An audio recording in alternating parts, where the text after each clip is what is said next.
and thank you for joining me. This is No Soundbites Allowed, and I am your host, Michael Voss, Dragon of the Southern Tier. I'm happy to be here with you today. I'm a little tired today. I haven't been asleep in about 25 hours, so please bear with me. But with that said, I'm always happy to be here every Sunday at 2:30 p.m. Eastern Standard Time to speak with you from anywhere in the world, to hear your voices, to talk about the issues that are affecting us all, because you matter, your voice matters, and you are not alone. As much as the major media would like us to think that, as much as many of the governments around the world, even the democratic ones, would like us to think that we are isolated, alone, that we can be ostracized and unpersoned, that's just not true.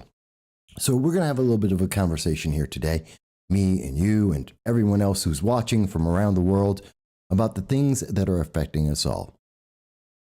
Well, with that said, you know what I find interesting? What I find really curious? You know what's not being spoken about? In the last week, with all the news that's been coming out, everyone's talking about Russia, and we're seeing things in North Korea. We're seeing the Ukraine. We're hearing people talk about what's happening in the United States. You know what we're not hearing about? It's really funny. The State of the Union. When was the last time you heard anyone in the major news media talking about the State of the Union? Tells you how much of a joke that was. And by the way, you can see my coverage of the State of the Union. We did it live. We had, oh God, I think it was 400 comments. I would love to see this live stream today break that record. But 400 comments back and forth. People from around the world. We had some people from the UK and Australia and across the United States speaking with us. It was really great. I loved it. I didn't love the speech, because the speech really didn't offer us anything. Build back better, build America, what did he say? Build America better, make America better. It's MAGA. Come on, let's get real. He's stealing the terms from President Trump. He's trying to find a way to appeal to Americans, even though he's targeting progressives in almost everything he's speaking about, which is why the 2022 State of the Union completely failed. Because he's not talking to Americans. He's not talking even to the world. He's talking to a bunch of progressives, and they don't care. They don't like him. So it's really sad, and there is no better proof in the pudding, I believe, than the fact that no one's talking about anything that he's speaking about. Hello, Dow. Dow is first on the list of people to make a comment today, and Dow says, the corruption of our leadership, local to federal, the Cerveza bug, and subsequent government mismanagement and overreach. Oh, trust me, we're going to talk a little bit about all of that. Yeah, it's all crickets, because you're just not hearing. And the reason why is they realize, what was one of the things that you did not hear in the 2022 State of the Union from Joe Biden, which is important? You didn't hear about Americans in Afghanistan, which is continuing to be one of the great mysteries out there. Now, I'm going to get into that in a second, because it has an implication with Ukraine. It has an implication about international policy going forward, and it's going to affect all of our lives. God forbid you happen to be an American overseas. You need to realize what the Biden-Harris administration is going to do while you're overseas. But I do want to mention, there is breaking news. It's just come out in the last half hour, 45 minutes. We were watching it, reading about it as we were preparing for the show today. And that is, Israel has now joined the complete cluster of nations around the world that are having conversations with Putin. And just about everybody's having a conversation with Putin. I don't think you can call yourself a sovereign nation if you're not having a conversation with Vladimir Putin over the last 2 weeks. Seriously. Can you think of anyone who hasn't had a conversation with Vladimir Putin? Now, Israel is looking, and their new Prime Minister, Bennett, is now looking to try and position himself as a peacemaker to negotiate between the Ukraine and Russia, and to try and bring them into a peace deal. In fact, he helped to negotiate the ceasefire, which really isn't a ceasefire, as we're understanding that's the allegation, that he helped to put that together. And on Monday, they're going back to the negotiation table, and he's going to be involved in that. But at the same time, and there's just too many cooks in this, there's just too many cooks in the kitchen here, because Macron is having conversations with Putin. Again, today, he just had an almost 2-hour conversation with Putin. And the last time he had a conversation with Putin, he got upset and he said it's going to be devastating, that this is going to escalate and it's going to get even worse, which doesn't help if at the same time you're trying to negotiate with him. But you know what no one's noticing about that? What about America? The only reason why we see England, France, Germany, Israel, all in the negotiation tables, and I can't wait, Australia and New Zealand must be coming up next. And I know Trudeau in Canada wants to be as part of this list. He wants to be part of the big boys at the table and the big girls. But everyone's talking because Biden failed. There is no two ways about it. Biden failed. His negotiations, his diplomacy, his threats, it all failed, which is why everyone else has had to step up. And since the United States, who is the de facto leader, whether it be in NATO or just over the world overall, when we failed, when Secretary of State Blinken failed, and I'll give Blinken a little bit of credit in that Joe Biden was undermining him every step of the way. Every time Blinken says something, Joe Biden comes out and says, well, Putin's going to win anyway. Oh, why don't we get the Ukraine to just give up some of its land and let Putin annex it? You know, another appeasement deal like in 1938. Every time that Blinken's saying anything, Joe Biden's over there cutting his legs from under him. So I understand why Blinken had some problem, but now we've got everyone talking, and everyone's trying to negotiate a deal, and everyone's trying to convince Putin not to do it. And now, if Putin didn't feel like he was being ganged up on, he is getting ganged up on, not just in terms of the UN and world international views, but because they keep calling him. And it's just crazy.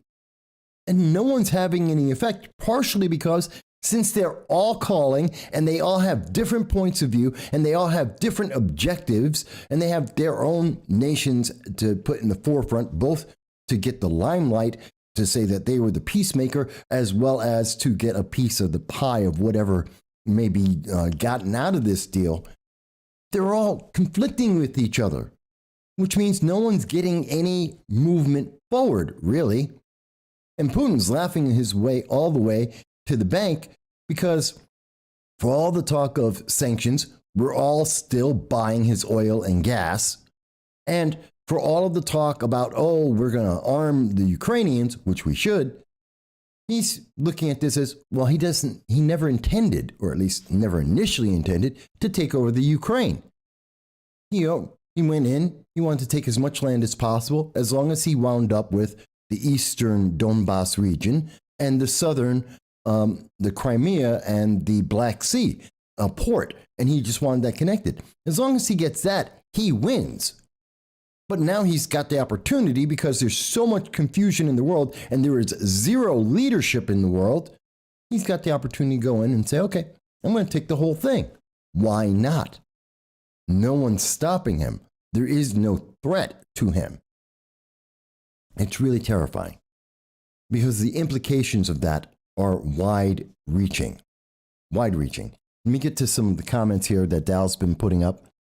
So Dow mentioned illegal alien invasion and the hypocrisy of the national sovereignty in the face of international border support. The list is exhaustive. Yes, it is. And yes, and remember, there are 4,000 illegal, well, they're not illegal aliens yet, 4,000 migrants that are coming to the United States. They should be here by the end of March at our southern border trying to enter the United States. And our border agents are being sent over to Poland. Not that I have a problem with Poland, but you know what? Poland's doing all right. They don't have a problem right now.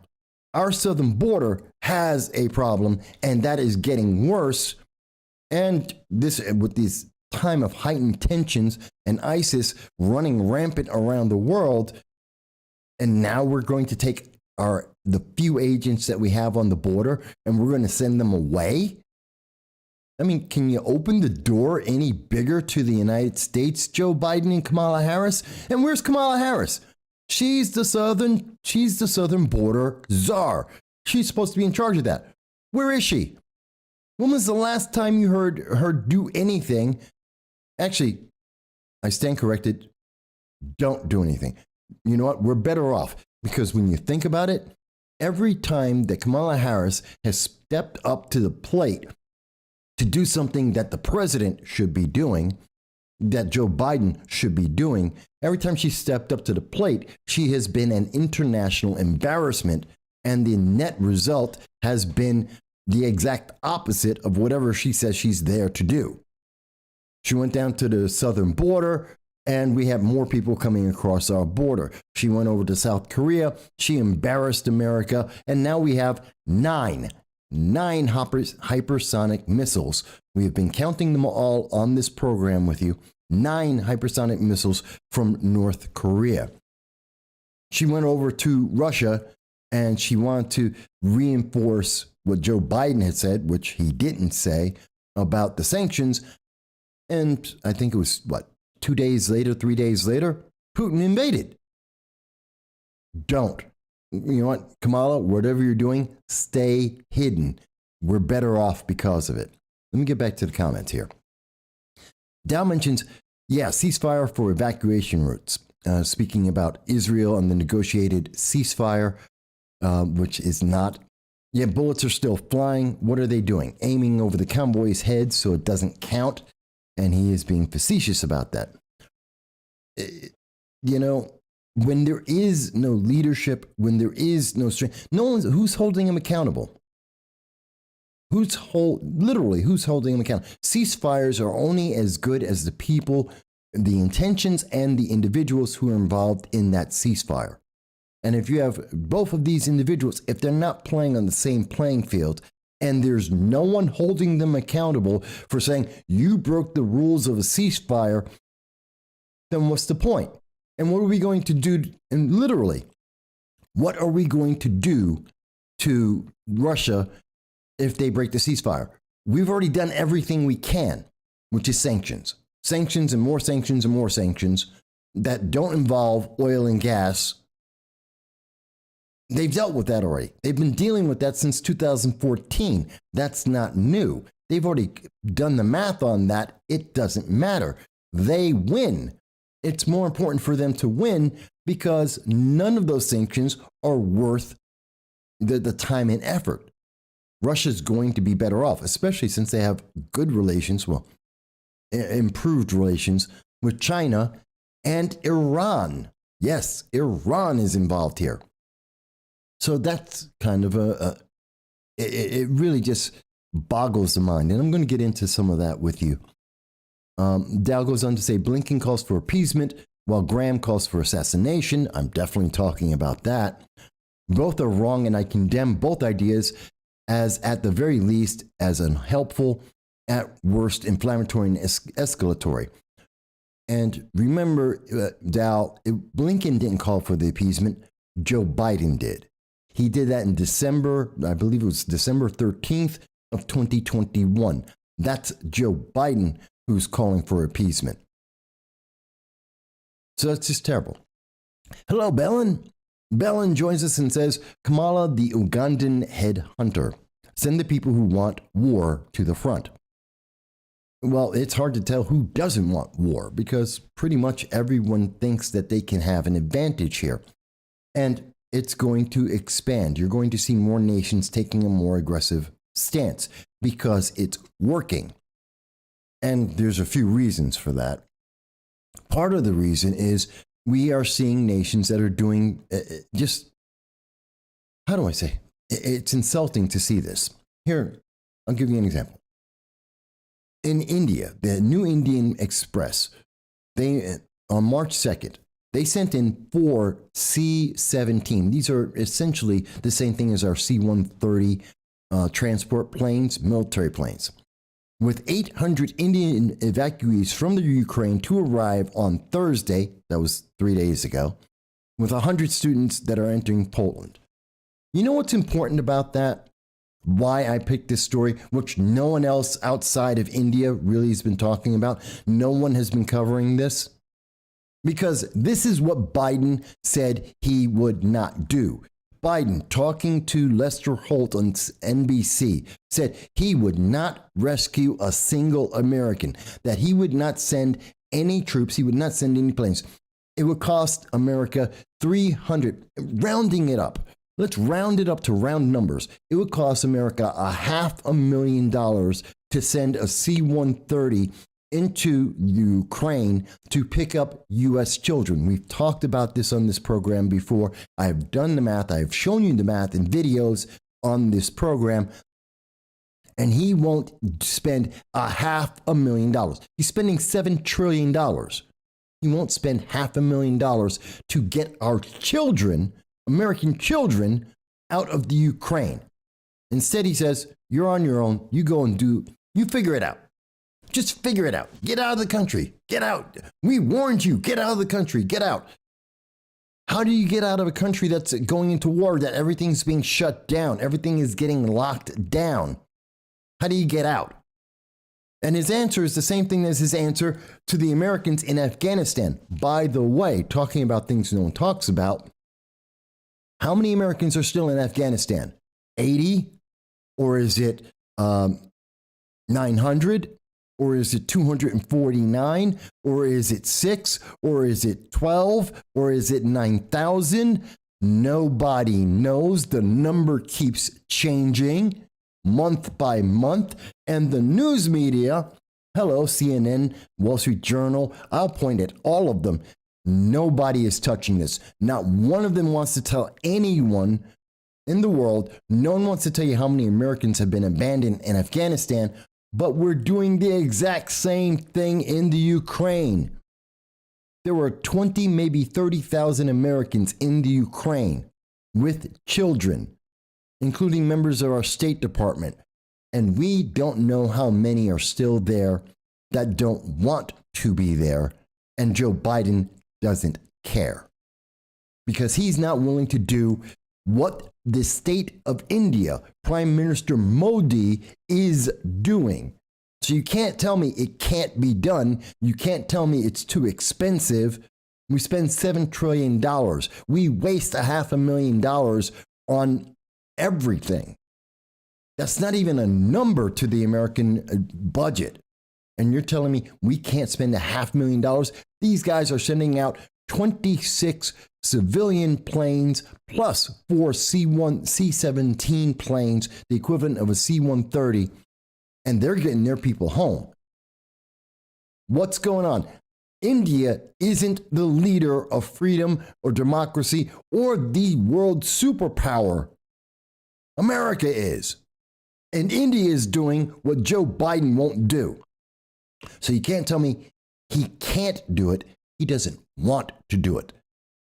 So when you want to go on your vacation to Italy, or you want to go to France or Spain or Australia, you want to travel around the world, you have family who works overseas, you're in the military, gee, guess what?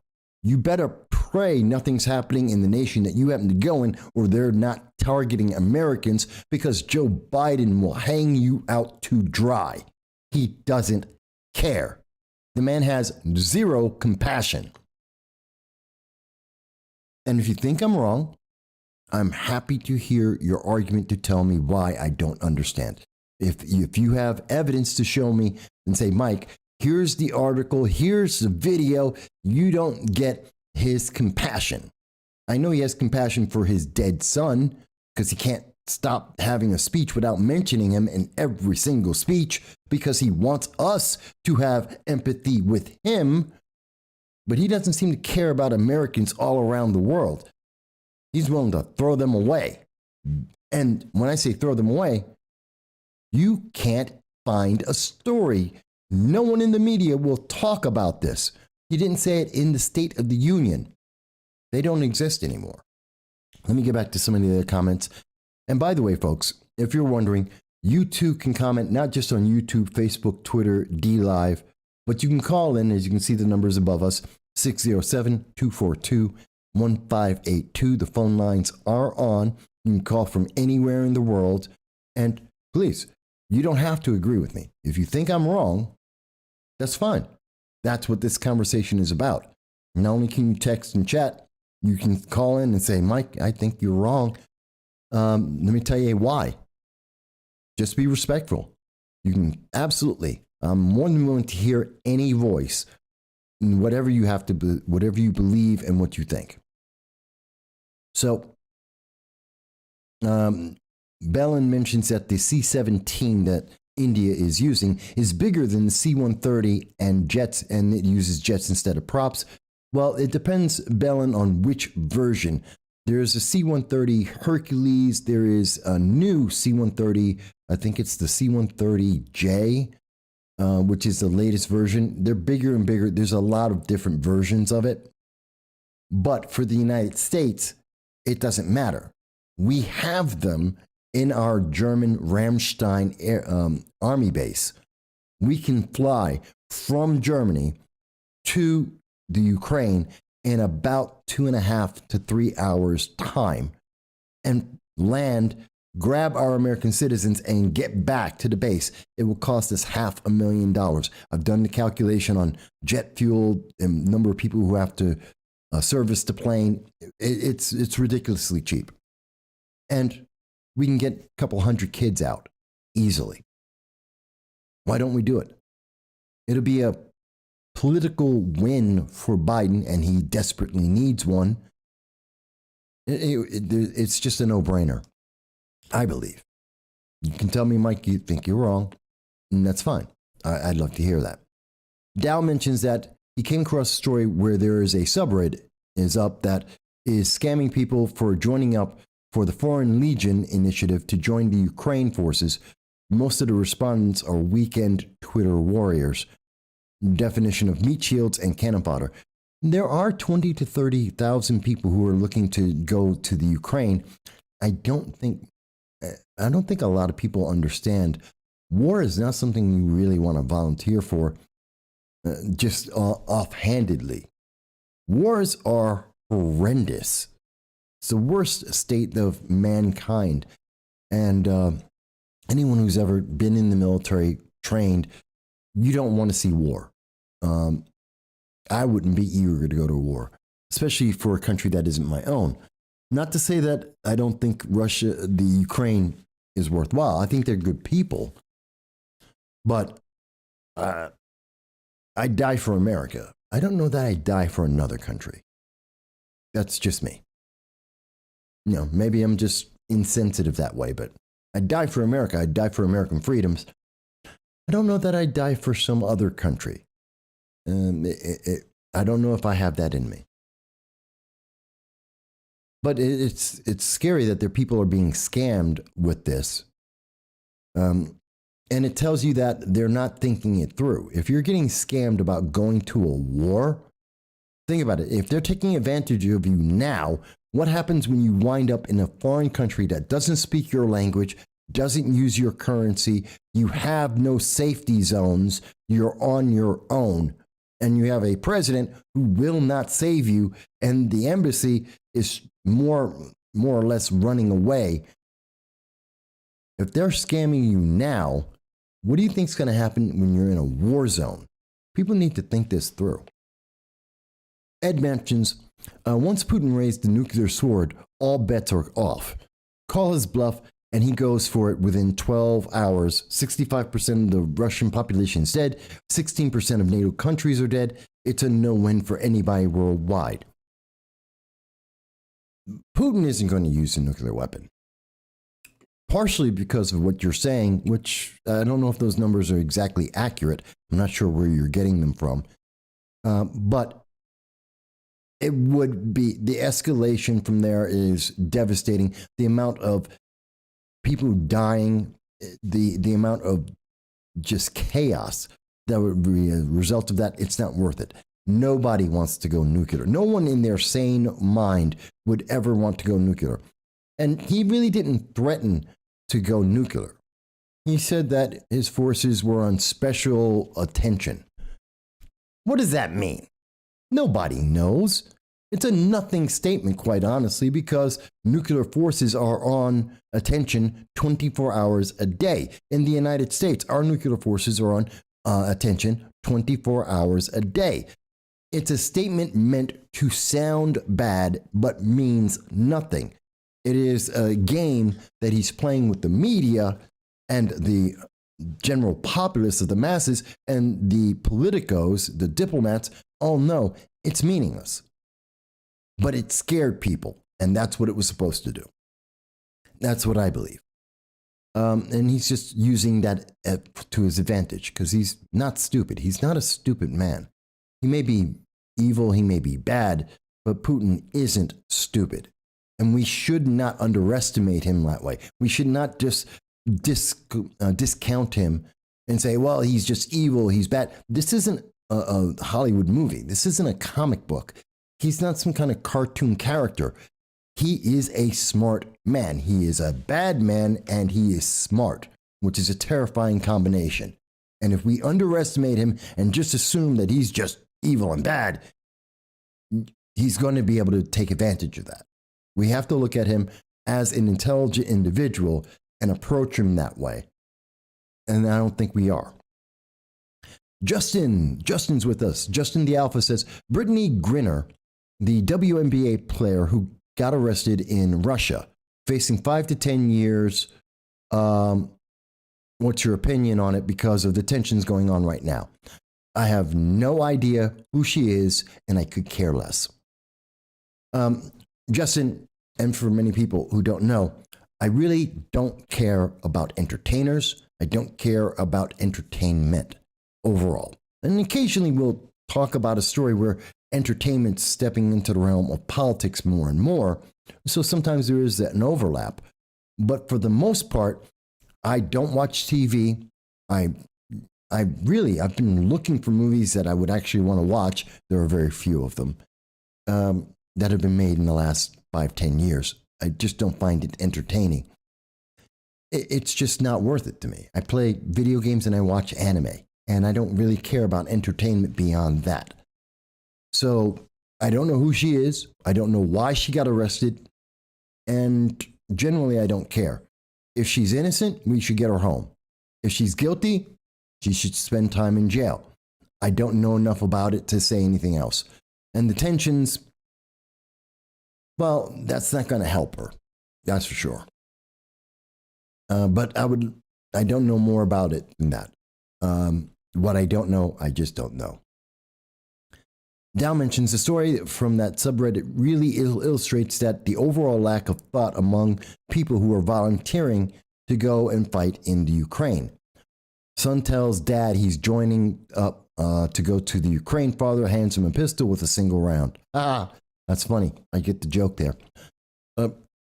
You got to think it through, folks, because there's more than just, I'm going to be a hero, I'm going to go fight.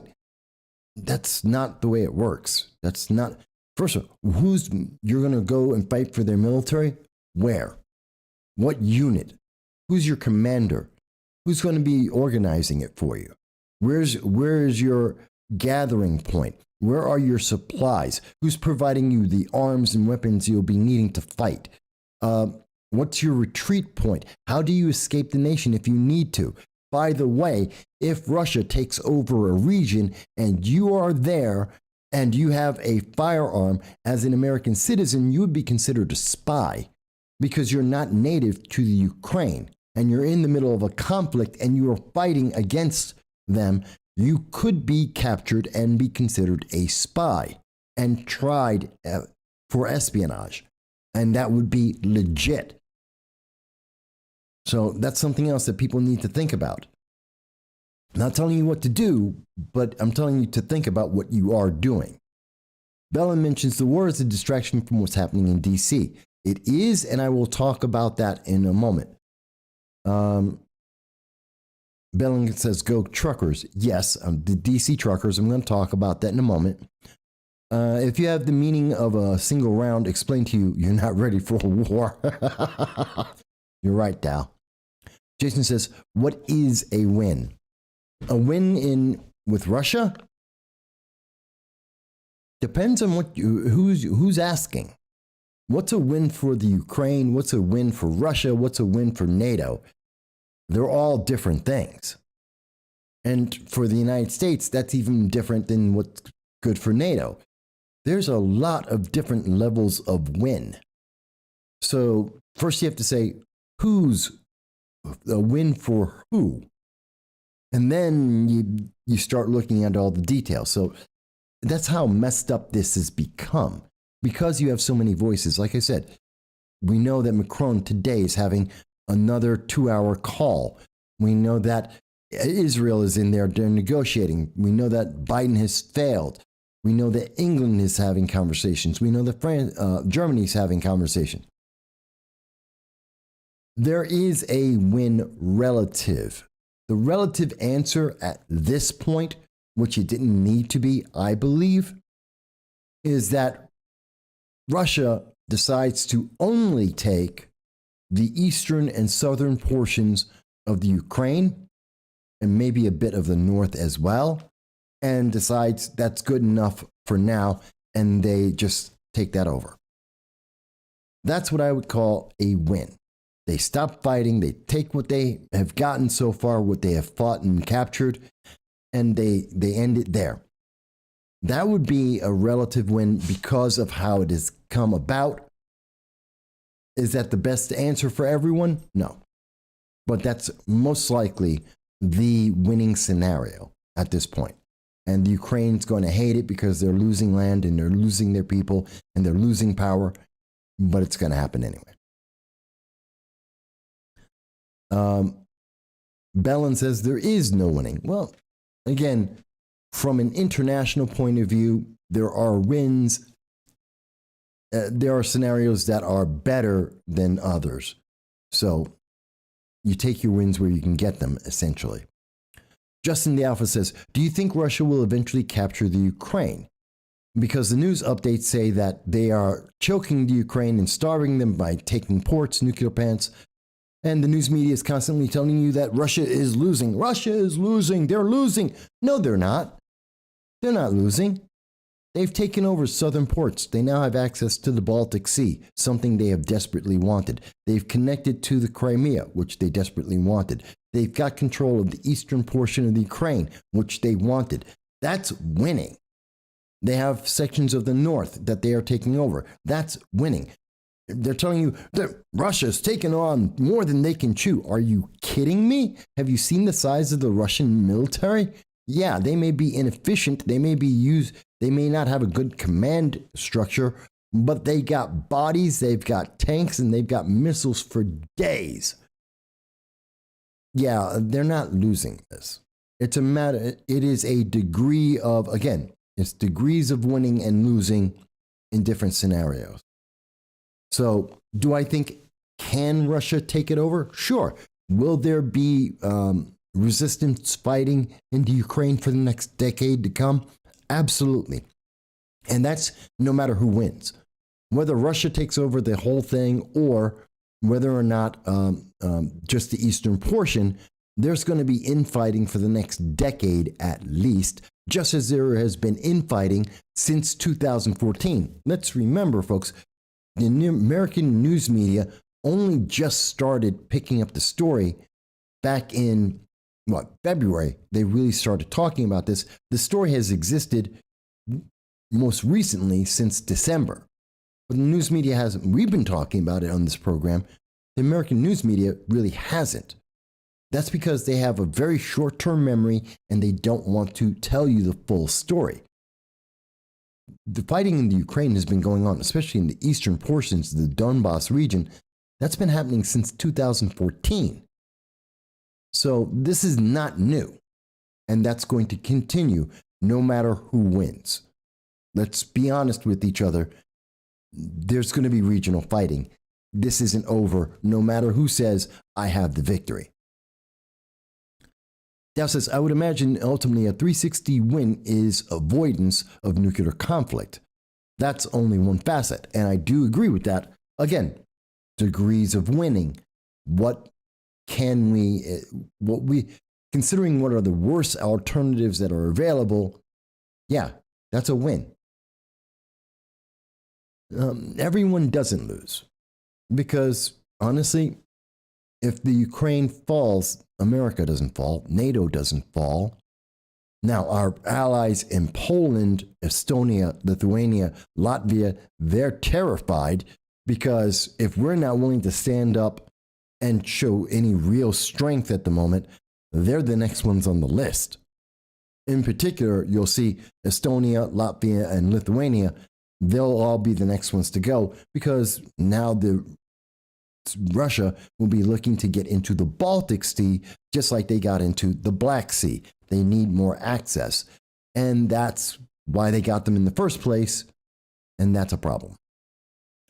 But that's another issue, and that's down the road. Dow mentions war of attrition, and Russia has the supply. Absolutely. Only a matter of time. I'm sure there was the assumption of a slow roll to a landslide in momentum by Russia with Ukraine folding quickly. I'm sure they had that analysis in there. But, what's the old saying? Military leaders prepare, plan, and throw out all the plans and all the preparations on the first day of war. Because war happens, things change. You reevaluate as you go. Dow mentions China is nervous because they don't want Russia bogged down in conflict if they're going to make their move in Taiwan. I don't think, no, Dow, and I've said this several times in the program, it's 3 separate regional wars simultaneously. That's the goal. That's what I think a lot of the international leaders are fearing right now. A conflict in Northern Europe, a conflict in the Middle East, a conflict in Southeast Asia. These are 3 different regions that could all go into conflict at the same time. Not because the people involved, China, North Korea, Iran, and Russia, not because they're aligned or they have the same ideologies. They radically do not. In fact, they oppose each other more than anything else. But by having them all happen at the same time, neither NATO nor any of the agreements that the United States have, essentially the United States, we don't seem to be capable of handling those 3 events happening at the same time. And that's the problem. And they know it. And they're going to take advantage of it. But it's just one example of the failure that we are seeing that's falling down. And why we're not seeing a lot of news around the world. Because a lot of what I'm telling you right now, and a lot of what we're discussing right now, when you stop and think about it for a second, this is common sense, or at least this is common military sense. This is common international diplomacy sense. This makes sense. It's the logical conclusions of the facts that are in front of us. But you notice the news media doesn't discuss the logical consequences. They discuss, how do you feel? You should hate Russia. Russia is the new evil. They're Darth Vader. They're the Emperor Palpatine. They are the most evil, whomever you want to call it. They want you to despise them. And I'm not saying that they're good people, but to despise all the Russian people and to punish them all for the actions of their government is not the same thing. They're not equivalent things. And they're not explaining to you the details so that you have an understanding and can say, okay, well, here's a better outcome than we have to beat them bloody. Because with this drumbeat coming from the media of hate the Russians, hate the Russians, hate the Russians, that escalates the tensions between the United States and Russia, NATO and Russia, our allies and Russia. It drives up the tensions amongst everybody as their people are more and more getting this blood drive being put into them to demand more war. We have to have a bigger war because we won't be satisfied with anything else, because the media keeps telling you that, well, these are the most evil people since the 1940s Germans. We have to ultimately and absolutely wipe them off the face of the earth, without explaining why we should do that or why they're that evil. What have they actually done that is that evil? And yes, taking over a country is bad, but it's not evil. Not the same thing. We've taken over countries. We've fought about countries. It's not a big deal. Anyone remember Grenada? Yeah, I know. Grenada. Tiny little country that meant nothing to anyone. Not the same thing. The Balkans with the United Kingdom. Oh, yeah, but that was tiny. It didn't mean anything. Oh, excuse me, it's the Falklands. The Falkland Islands with the United Kingdom. Yeah, but that's different. They're small. They're meaningless. So is the Ukraine to Russia. Same difference. Just saying. But I want to take a second. I see the China comments, and I want to talk about China in just a moment, because when I start talking about North Korea, I want to get back to China. But I want you to understand, here's something that I don't think anyone noticed, besides the fact that you didn't know anything about, and people can tell me if I'm wrong here, but I don't think almost anyone in America knows anything about the fact that India is doing what Joe Biden refuses to do. At the same time, I don't think most people noticed when Justin Trudeau, the Prime Minister of Canada, remember that Freedom Trucking Convoy? Do you remember that the citizens of Canada, even citizens of the United States, had their bank accounts shut down, that Justin Trudeau stole the money, stole people's money because he called them terrorists? Because if you were funding the Freedom Convoy, even with $10, your bank account would be frozen. Your name would be exposed to the public. You would be called a traitor, and that you were aiding and abetting treason. And he did all this with the emergency powers of his nation, of Canada. And guess what?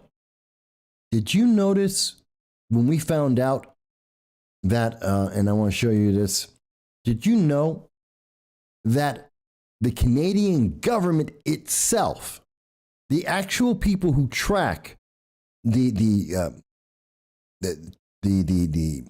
terrorist, that's the word I was looking for, terrorist funding, that they came out and told the Canadian government, oh, by the way, no one who funded the Freedom Truckers, no one was treasonous, that none of the money was for terrorism, none of it. $10 million that the Canadian government stole from its people, that they punish their people for being able to speak out, for supporting someone who was peacefully speaking up. And the rest of the world didn't cover this news item. By the way, I first heard about it not from the Toronto Sun, as I'm showing you right here. I heard about it from Russell Brand this week. Yes, I listen to Russell Brand from time to time. I do listen to the left. I do listen to moderates. You have to. You have to understand what other people are saying to understand what's happening.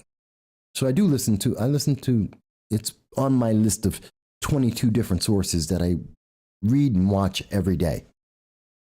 And so I do want to give Russell Brand credit because he brought this up. I didn't even realize it, that Trudeau's own government directly said, nope, the people were fighting. They were upset about the restrictions from the pandemic. They wanted to support people speaking up for their freedom. None of it was terrorist action. That's from Barry McKillop, who's the Deputy Director of Intelligence at the Financial Transactions and Reports Analysis Center, otherwise known as FinTrack. Canadian government was evil.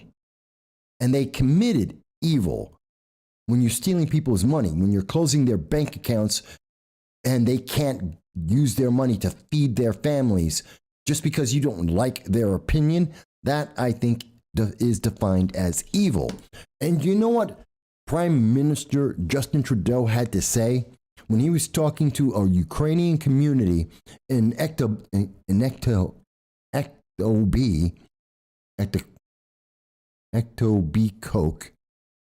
It's a French word. I have trouble with it. Ontario. And so he was talking about, and I want you to hear this. We've come to a moment, quite frankly, we've seen coming over the past years. We've talked about it in news, not just about the Ukraine, but about democracies around the world, that we see a bit of slippage in our democracies. Do you think that describes Canada under Justin Trudeau? A man who shut down people's ability to feed themselves and their families. People still, to this day, have not received their money. They haven't gotten refunds from Canada. They didn't get their money back. Their bank accounts are still closed. They're still on lists right now that are labeling them as traitors and treasonous and terrorists. And he wants to tell you, it's really scary. The world, there's a lot of democracies in the world that just aren't doing the right thing. Yeah, it's called Canada with Trudeau. And the news media didn't want to tell you about this. They didn't want to tell you about the fact that he was proven definitively by his own government as wrong and wrongful and lawless. And they didn't want to tell you, mainstream media didn't want to tell you that he is a hypocrite of the highest order. He's a scam artist, telling you how bad other people are when he's doing the same thing or worse than the people he's trying to blame. He's a little angel. He's so kind. Canada's perfect. Don't mind the fact that they're stomping on the freedom and rights of their own people through powers never before used by their government. And because the news media is allowing that to happen and that you aren't being told about it, they get away with it. It's not slippage. This is purposeful. This is running around in the shadows and making more shadows to be able to run around a little bit better. And it's not just Canada that's doing it. Look at what's going on in Australia and New Zealand. Shut down their country, going to people's homes, taking you from your home to bring you to a camp for your health, for your own good. They're going to take care of you. They're going to take you by force. Yeah, we've seen a lot of slips done on purpose. And it's so upsetting to me. So when we see these things, we have to ask ourselves, where is this going? And in the United States, it's complicated because not only are we doing the same things, because with Dr. Fauci, with his constant reversals, the CDC making de facto law in the United States that is being refuted by the Supreme Court. And Joe Biden's like, well, we'll do it anyway until the court calls us out for it. We're going to break the law anyway, which he did last summer. And so what's happening? Why is this all happening? Partially because we keep letting the government grow and get worse. Did you hear this from Josh Hawley? Senator Josh Hawley had a very interesting conversation March 4th. And I want you to hear not only the question he's about to ask, which is talking about the confusion in the United States government and the inefficiency in the United States government, but I want you to hear the answer from the expert who's a leftist, and I want you to hear what they have to say about this. Here we go. What's your view on that? I mean, is part of the issue that the size and scope is just so gigantic that it's hard for even the president, who has a decided interest in this. It would be in their interest, but it's hard for even the president to find a pressing need to fill these positions, some of them. So, before we start, what Senator Josh Hawley was just talking about, to fill you in, 25% of the potential staff for the government under the Obama administration never got filled. 36% of the staff for the government, people in roles to make the government work, were never filled by the Trump administration. And now we're seeing a similar thing under the Biden administration again. So he's talking about filling in these jobs. And why do we have them if the government continues to run without these jobs being filled? So here's the answer. The economy has changed. We have a large administrative state. I think I'm more a fan of the administrative state than you may be, Senator.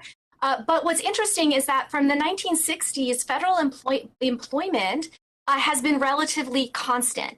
So it's not as if the federal government has expanded in size. Now, what has happened, research by Professor Paul Light, known as thickening of government. And so you have more of these management type of positions. We see this, I'm an academic, we see this in universities too, where you have a thickening of the management positions. And it's not clear that all of those management positions are needed. And in fact, to have greater presidential control, if you had fewer of those positions, like if the kind of line of accountability was clearer, might actually be more helpful in terms of the president's interests and constitutional role in managing federal agencies. So to make that very clear, to make that crystal clear for you, here we have an expert from the left who has made it clear to you. What's one of the biggest problems in the United States right now? We have so many managers and middle managers and a manager for the middle manager.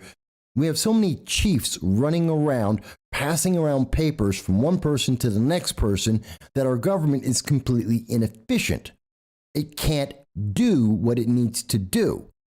It doesn't even know what it needs to do because it's so busy taking a paper from one hand and handing it to the next guy so the next guy can pass it on to the next person, because they're all managers, but no one's actually doing anything. No one has a final decision and no one is actually doing the work. Everyone's just a manager passing the paperwork along. And when you do that in our government, well, that's inefficient. And when those inefficiencies continue to grow, we waste money on stupid ideas and we allow people to have these delusions of grandeur. And that's why we have Lois Lerner in the IRS attacking American citizens, because she thinks she's a god. Well, I'm a manager amongst managers. I've got all these other managers below me. I must be powerful. No, she's not. Nor should she ever have thought that she was. That's why we have the VA scandal, where so many veterans die trying to see their doctors. That's why we have so many of the inefficiencies that are going on right now that make it harder for, like right now, where we're doing negotiations with Russia, we have so many different conversations going on in our internal government. Not even talking about Republicans versus Democrats. This is just in the establishment. There's so many hurdles. Nobody knows what they're doing. And we've been exporting that idea through our colleges to students around the world. As she just mentioned, this is exactly what's been happening in academia. And if you look at academia, why do colleges cost 300% more now than they did in the 1970s? 300% more. Why? Because we have increased the number of middle managers, people who are pushing around papers. They're the head of the department. They've got 2 or 3 different people below them, 1 or 2 people above them. No one's doing anything. No one is efficient. And we taught that to the students, that this is the preferred way to run a government. This is the preferred way to run your society. And we ship that out to the rest of the world. Those kids came to America to learn, and this is what they took back to their countries. And these inefficiencies that stemmed in the United States from this progressive ideology, because they think cradle to grave government is a good thing. We need more government. We need more managers. We need more people who are confusing and being inefficient and getting in the way of each other. We need more of that because government is the only thing that knows how to run your life. Because you're an individual and individuals don't count. Only the government counts. That's the progressive ideology overall that we see so oftenly said by the democratic socialists. And that's what we've been exporting to the rest of the world. And now we're watching the rest of the world fail. And the only reason why America isn't failing as bad as Canada, as bad as Australia, as bad as New Zealand, as bad as France, is because we're the biggest. We're the top of the hill. We're so big that our failures take that much longer to reach and impact everyone else. Now, you can tell me, Mike, I completely disagree with you. You don't know. You're wrong. Okay, tell me why. Tell me how I'm misunderstanding that. And I'm telling you this, and that's one of the reasons why the news media is so desperate to keep you on a short leash. They want you to only hear about the news story in 30 seconds, maybe a minute and a half of the big stories.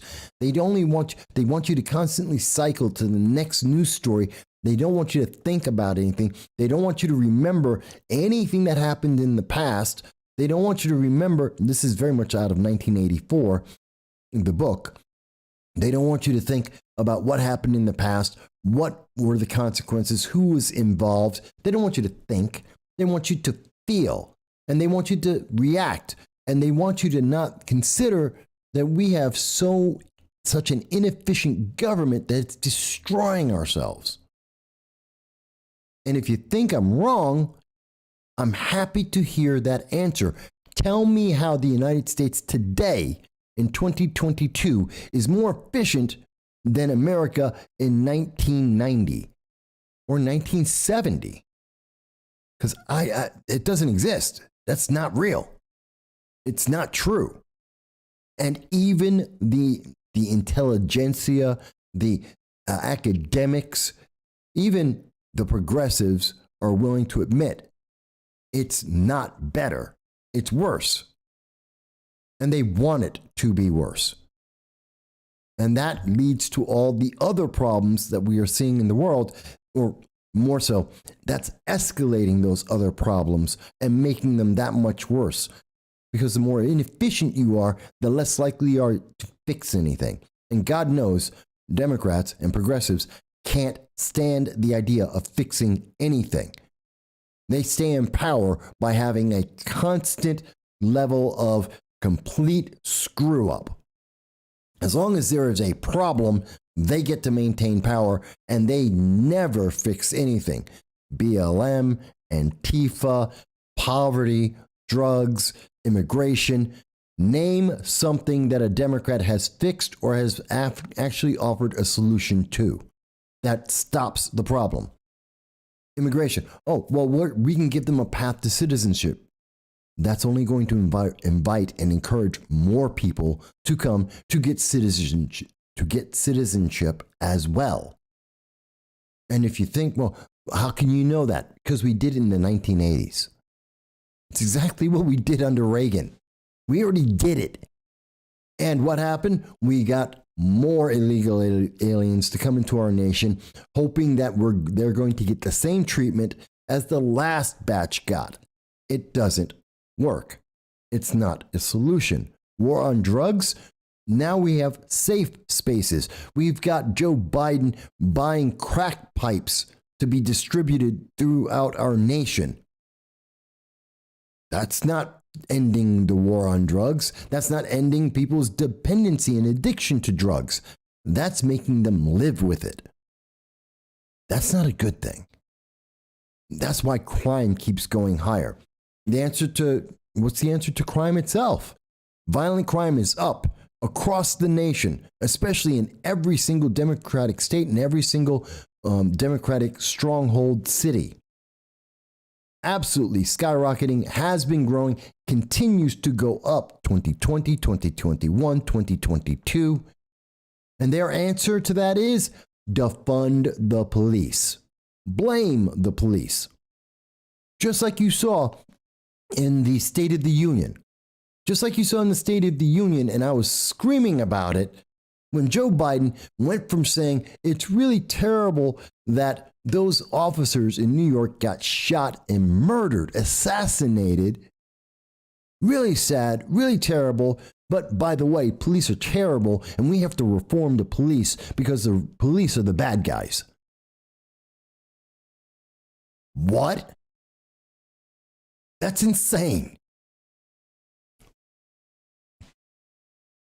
But maybe I don't understand. Yeah, that's the answer. I don't understand.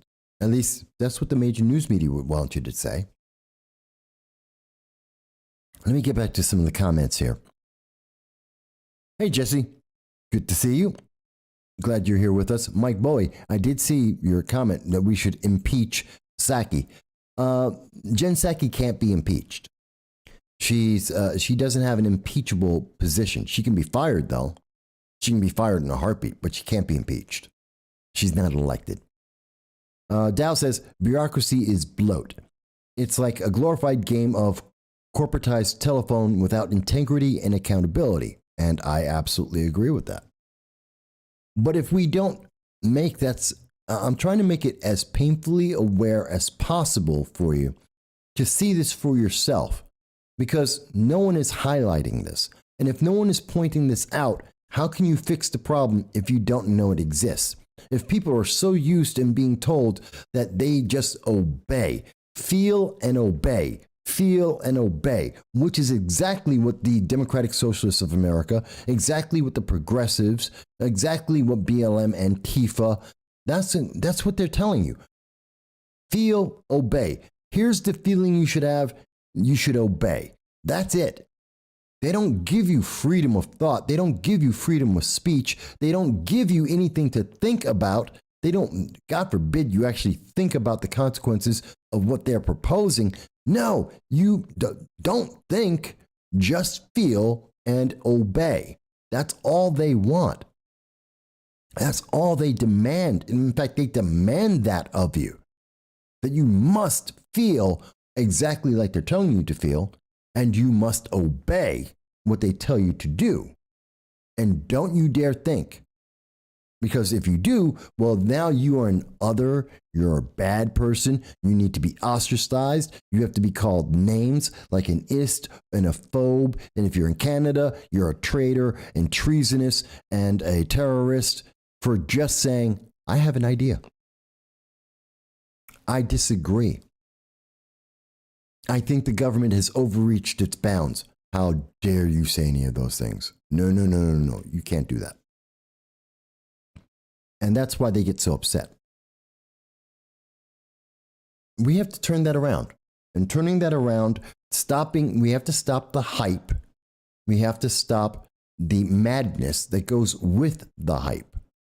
Because everything we've been talking about so far today, all of these things are hyped issues. Justin Trudeau attacking the Freedom Truckers, not the truckers themselves, but Justin Trudeau attacking the truckers, that was hyped. And it is madness, as we see being proven by the Canadian government itself. When we're talking about the 2022 State of the Union, all this hype, and nothing is efficient, nothing is being done, and no one cares about it. That's madness. That when we get told about the state of our union, we don't get told about the good and the bad things, the things that we're going to improve, the things that need to be improved, like not leaving our American citizens in death traps. That's a neat idea. Maybe we should improve that for 2022 over 2021. You think that might be a good idea? Didn't hear about it. Didn't mention it. Doesn't exist. That's madness.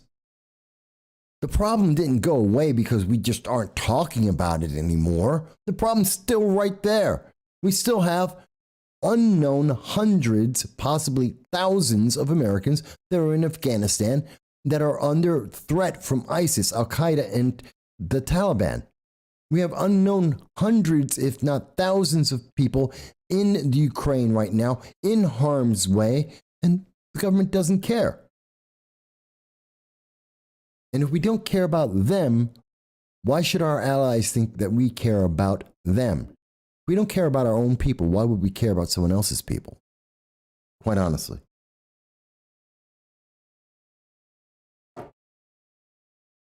And that's why I'm saying it's hype and madness. This is hype and madness. You got all the hype, all the razzle dazzle, got your attention now, don't we? Coming from the mainstream media with none of the substance behind it. This is like a sugar-filled candy. It's just a sugar bomb pop. And if you know that reference, that's Calvin and Hobbes. And it's sugar bomb pops. Nothing but empty calories and just all sugar. And no substance. Nothing to fulfill you, nothing to sustain you. This is not supposed to be sustainable, and it's not. And that's why we keep seeing things like what we're seeing in North Korea. 9 times now. 9 times. Let me play this for you.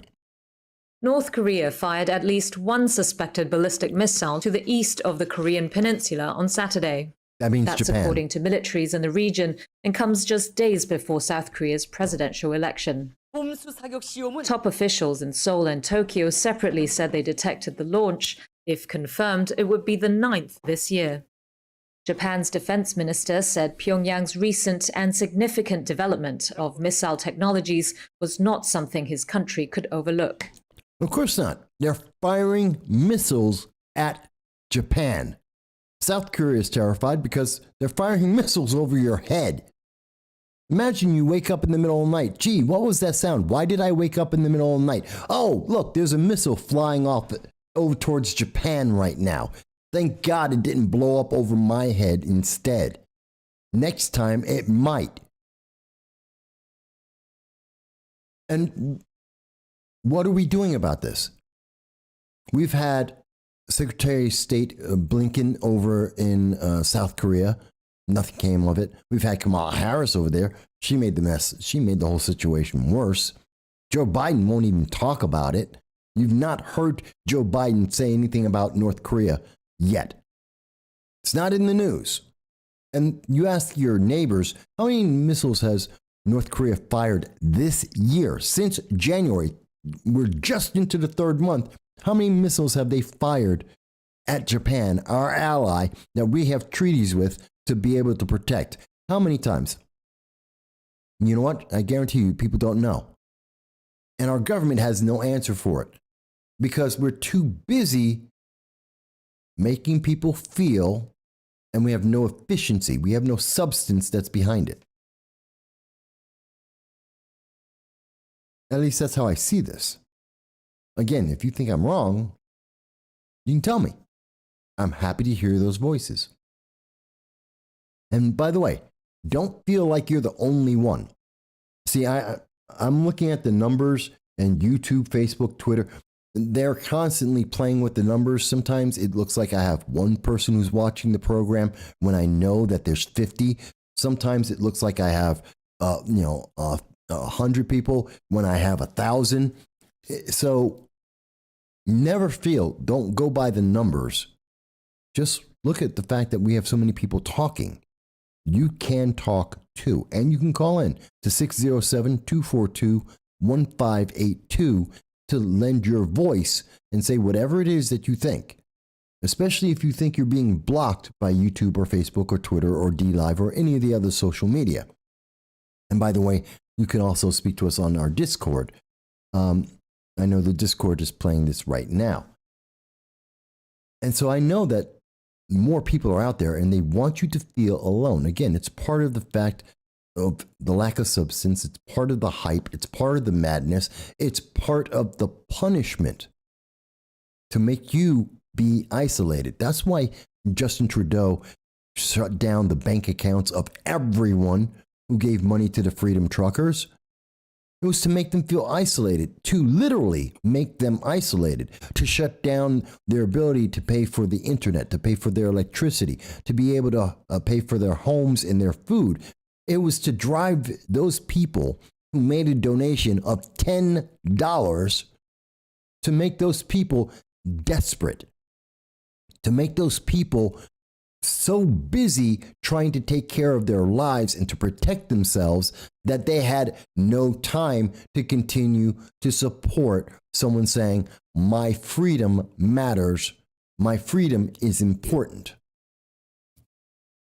And that's why they won't tell you about, you're not hearing about this in the mainstream news, telling you, American mainstream news, telling you about North Korea. That's why if you ask your neighbors, your friends, your family, and say, what's going on with North Korea? They have no idea. Why? Because the news media hasn't told them what they should feel about that yet. Because it's not important enough yet. They don't need that razzle-dazzle yet. They've got other stories that'll razzle-dazzle you and keep you busy while Josh Hawley is in Congress telling us, by the way, wake up, America. We have so many inefficiencies. We're stumbling all over ourselves. We're destroying our nation from the inside. And by the way, that is being pushed by our universities and the progressive ideologies that they are teaching students about. And I know there's some college professors and that watch this program from time to time. Please call in. I dare you. I'll be happy to have that conversation with you. I will stand by my words on this. By the way, hot chicks, I see you there. Good to see you. Thank you for joining us on the channel. So let me ask you guys, do you want to talk about the truckers or do you want to talk about Senator Lindsey Graham and assassinations? Which one do you want to talk about first? While you're thinking about that, if you have not, please do subscribe to the channel. Like, share, and most of all, subscribe. We're looking to hit 1,234 subscribers this year. It's a small thing. It doesn't change anyone's life. Just hit that subscribe button, and that helps us so much in reaching people in so many other places.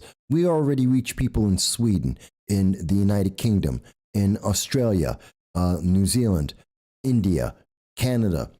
And there's so many other countries and so many other people that we could reach, and we would like to hear their voices, just like we're listening to your voices. And, the only way we can do that is to use the algorithms that they use to shut us down to reach more people. That's why we want to hit 1,234 subscribers. Costs you nothing. It helps us a lot. So if you haven't, if you've been watching and you find this interesting, entertaining, informative, please just subscribe.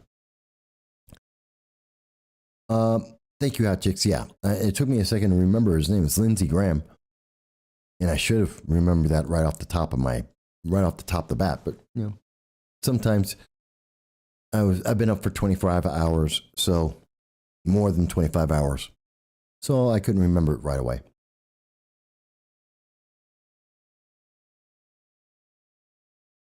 So let's talk about Lindsey Graham. Let's talk about assassinations that are back on the table. Again, the theme today, and it seems to fit perfectly with this, we're talking about the hype and the madness. And there is no greater hype and madness and no greater example of a failure of government and a lack of substance in our government than when Lindsey Graham is saying, we need to assassinate another world leader. It's just, he's out of his mind. And there's been an outcry received from in the United Kingdom. This is The Guardian. Outcry after Senator Lindsey Graham suggests Putin's assassination. He didn't just suggest it. He outright said it. His words were, and we quote, Is there a Brutus in Russia? Is there a more successful Colonel Stauffenberg in the Russian military? By the way, Brutus referring to Julius Caesar in Rome. Colonel Stauffenberg, I think that's the one that a lot of people may not realize. He was a German soldier in the 1940s that tried to assassinate and nearly did assassinate Hitler. Lindsey Graham goes on to say, the only way this ends is for somebody in Russia to take this guy out. You would be doing your country and the world a great service. You know, I'm reminded of something about that. I am sure there were people who were looking at, not Marx, Lenin, and they said, Lenin is insane. He's a terrible guy. We need to get rid of Lenin. And someone needs to take out Lenin. And Stalin did take him out. And Stalin was a maniac. He was a homicidal maniac. He killed 100,000 Russians after World War II. That man is just, he was genocidal. Insane. And he's part of the reason why Russia, as we know it today, the former Soviet Union, the Commonwealth of Independent States, why it's so insanely disruptive, why they have so many civil wars, why they're constantly fighting each other. It's because of Stalin. And he replaced Lenin. He killed Lenin and we got Stalin. Just saying someone just needs to take him out isn't an answer. The guy you get may be and probably will be worse than what you had. We were like, oh, we just have to take out Saddam Hussein. He's just evil. He's bad. We need to get rid of him. Why did we keep Saddam Hussein? Because it's not like no one in the world could have killed Saddam Hussein. Come on, let's be real. England, France, United States, lots of countries had the capability to take out Saddam Hussein on a regular basis. Muammar Gaddafi, he wasn't invincible. He was easily someone we could kill. Why didn't that happen? Because we realized that the lunatics that were standing behind them were worse than them themselves. Look at what's happened in the world since we allowed and made it possible for Saddam Hussein and Muammar Gaddafi to be killed. Now, am I saying that those were good men? Not at all. Please understand, I am not saying they're good people at all. I am saying that we didn't have a lot of foresight. We weren't thinking of the consequences when we were so busy hyping up getting rid of them. We didn't think of getting rid of them and then what? Something I love to say on this channel on a regular basis. And then what? Ask our politicians. We need to do this on a regular basis. And then what? We're going to do this. It's going to be fantastic. It's going to make life better. And then what? What's the next consequence of it? Joe Biden's going to add another $2 trillion. We're going to have $32 trillion in debt very, very quickly. And then what? Oh, by the way, one of the byproducts of spending all this money, $7 trillion a year, is that your money is worth less every time they spend another dollar. You are losing money. They are literally stealing money out of your pocket. It's part of the reason why inflation is at 7.5% officially, 22.3% unofficially, and why we believe, as we reported earlier today, we believe the target officially will become 15% by roughly the end of the summer. We'll be at 15% official inflation, with unofficial inflation, real world, being somewhere around 35-40% for the average person. And if you think you're paying a lot for food now, wait till this summer. Wait until you're looking at $5.21 for a gallon of gas. Right now in America, it's $4. As of today, 17 states have $4 a gallon gas or more. See, some places it's more than $4. In at least 17 states right now. And it's going higher.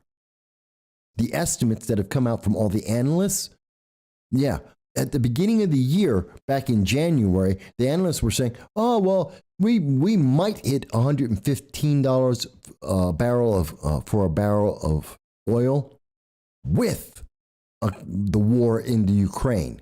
They got that wrong. We've already hit that. They didn't think that was going to happen until the summer. They're 4 months behind. We're still going higher. User has been banned. Good to see you. I predict 550 by the end of summer. Well, that's exactly, maybe you saw my video from earlier today. That's exactly what we called 550, middle of the summer.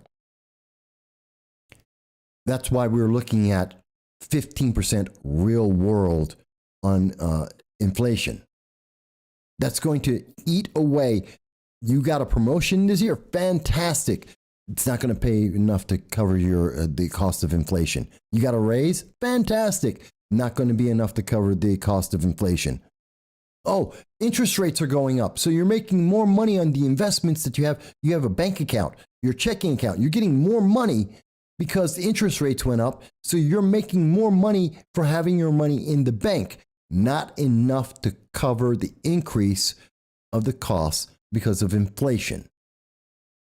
You're going to lose money.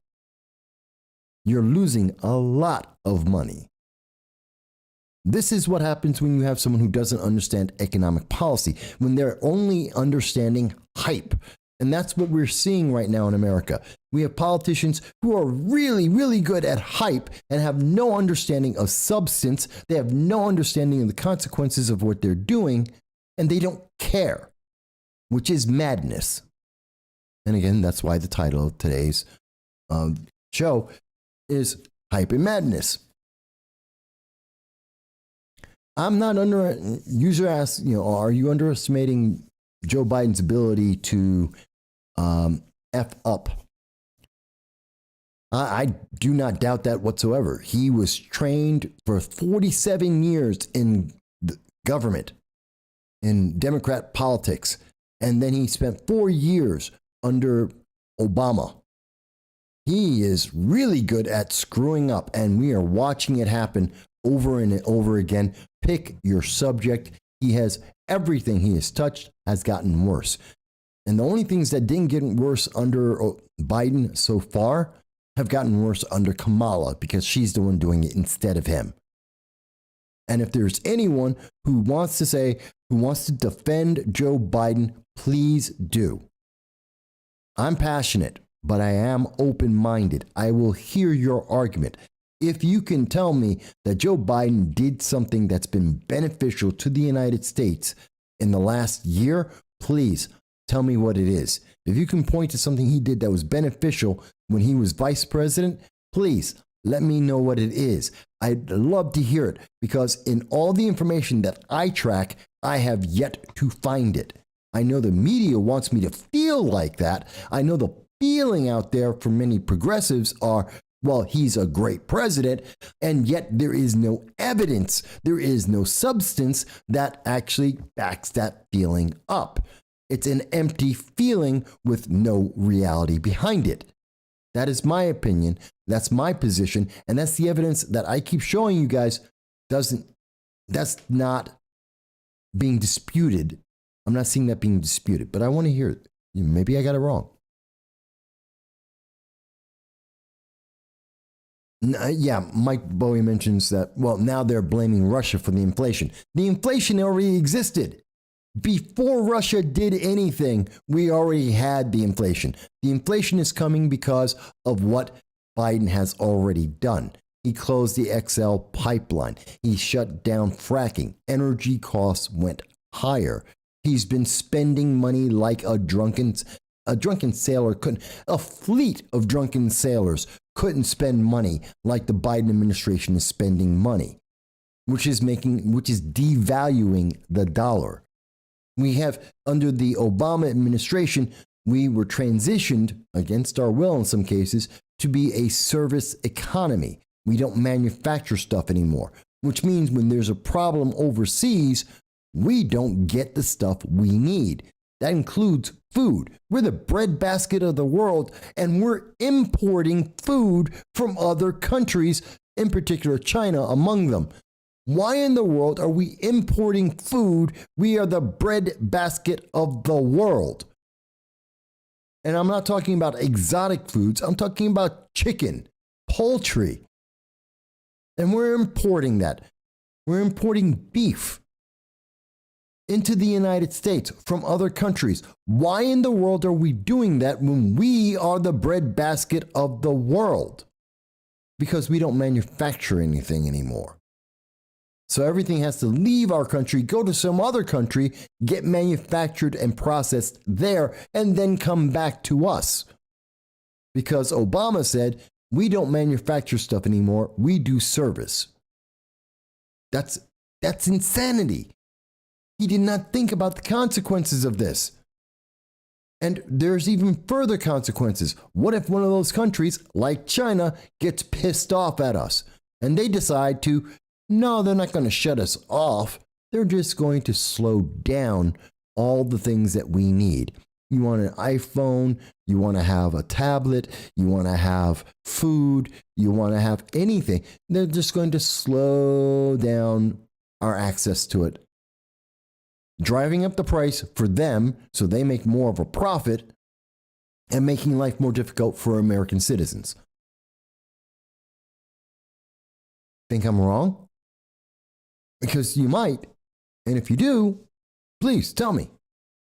I'd like to hear the answer because I can give you lots of evidence. And yeah, user, you're right.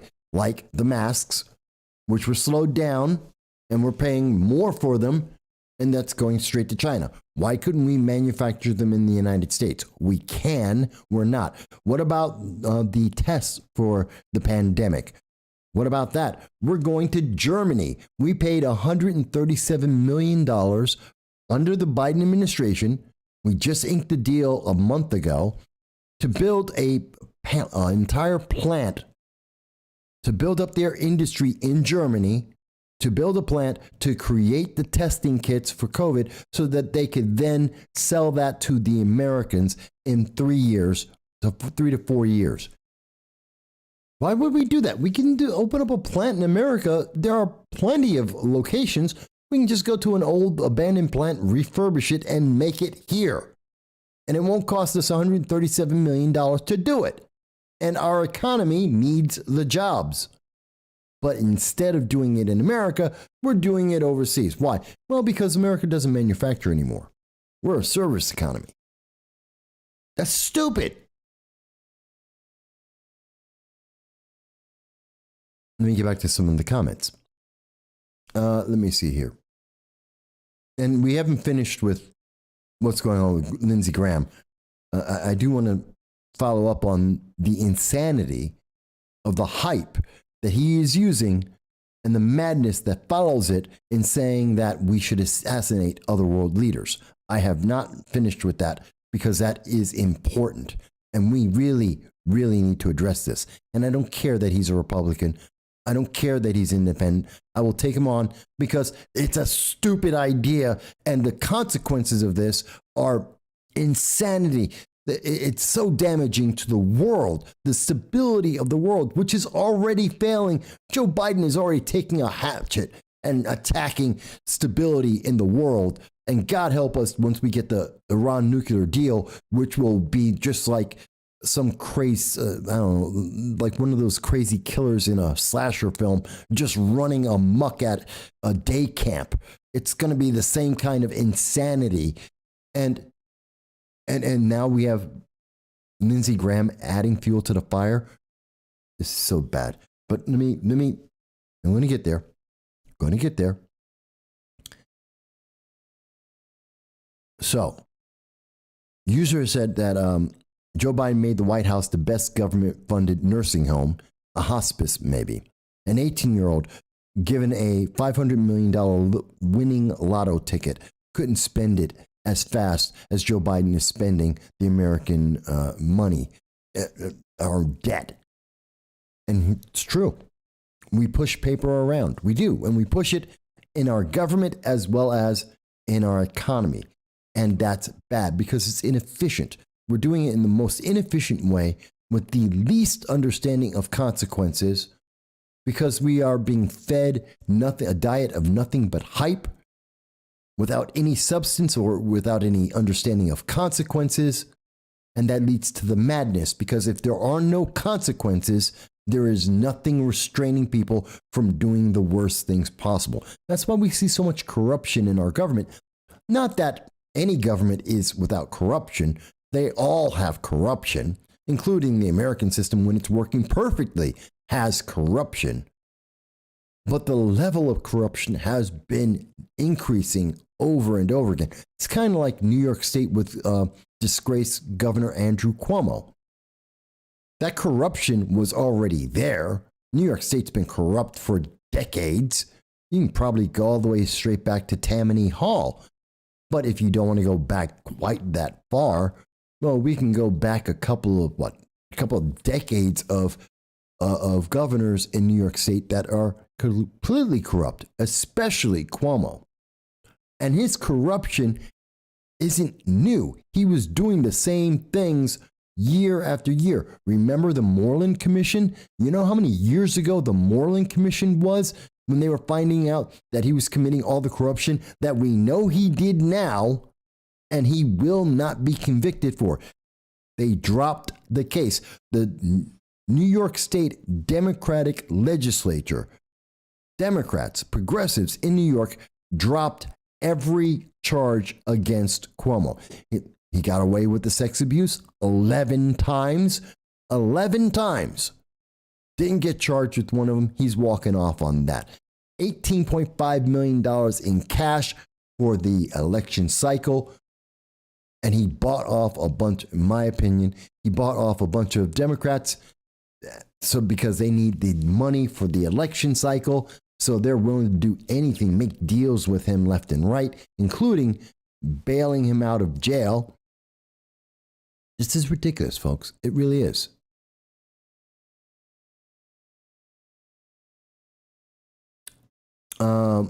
User mentions that we did try when Orange Man had his bad tweets, his mean tweets. There's just rampant corruption going on, and I agree. And they owe lots of favors to people like former disgraced Governor Andrew Cuomo. But that corruption that he had, that was there for how many years? Year after year after year, on so many levels. That cost us $16,000 because we let that go years after years after years as the Moreland Commission got shut down, and it was obvious that the corruption was directly tied to him. We saw so many facilities and so many people around him arrested and thrown in jail, and yet we let Andrew Cuomo stay there. And New York State, because we're bluer than blue, we had to re-elect him over and over again. Not because he was more effective, not because he understood the consequences of what he was doing. No, it was because he's a Democrat and New York State is bluer than blue. And you could say similar things about people in Republican states with Republicans, but no one I can find in any state has been as bad as Governor Andrew Cuomo, although Governor Newsom really comes in close as a second, followed not too far behind by Governor Whitmer and Rahm Emanuel out in Chicago. They're absolutely horrible, but Governor Cuomo took the cake.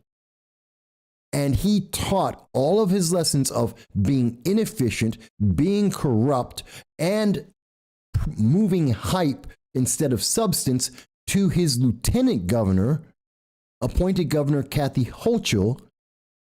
And remember, she was there every single day that Cuomo was making the sexual abuse. She was there, didn't say a word about it.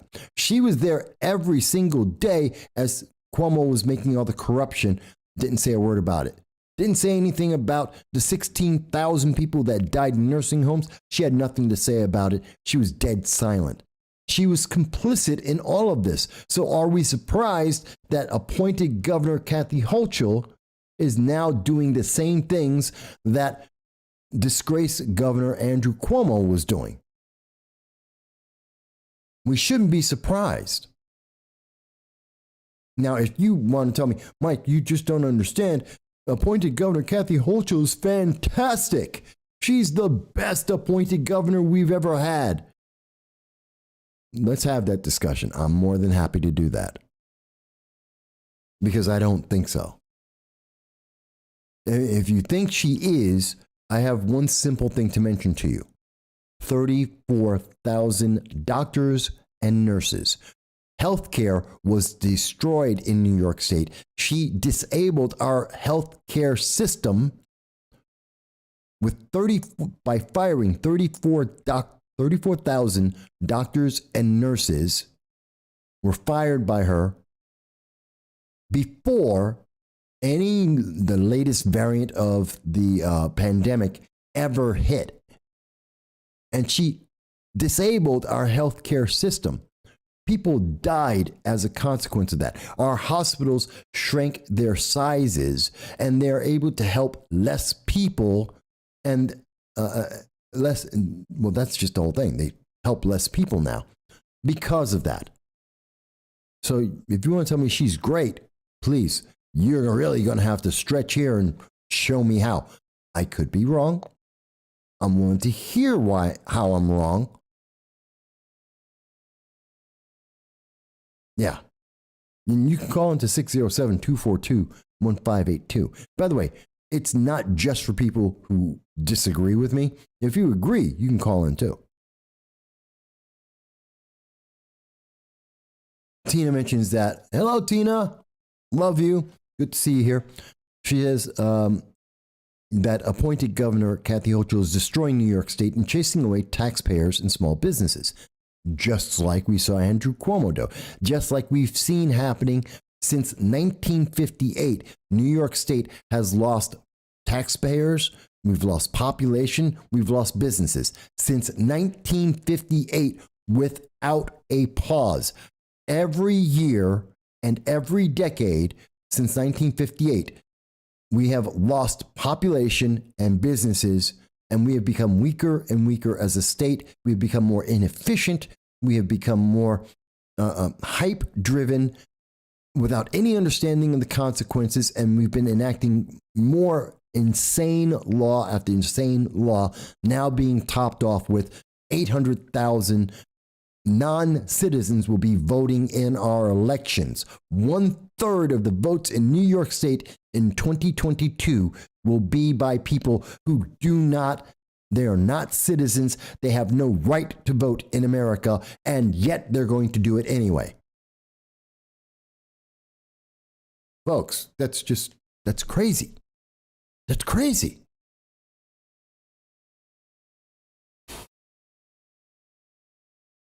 So I said, but I want to get back to Lindsey Graham.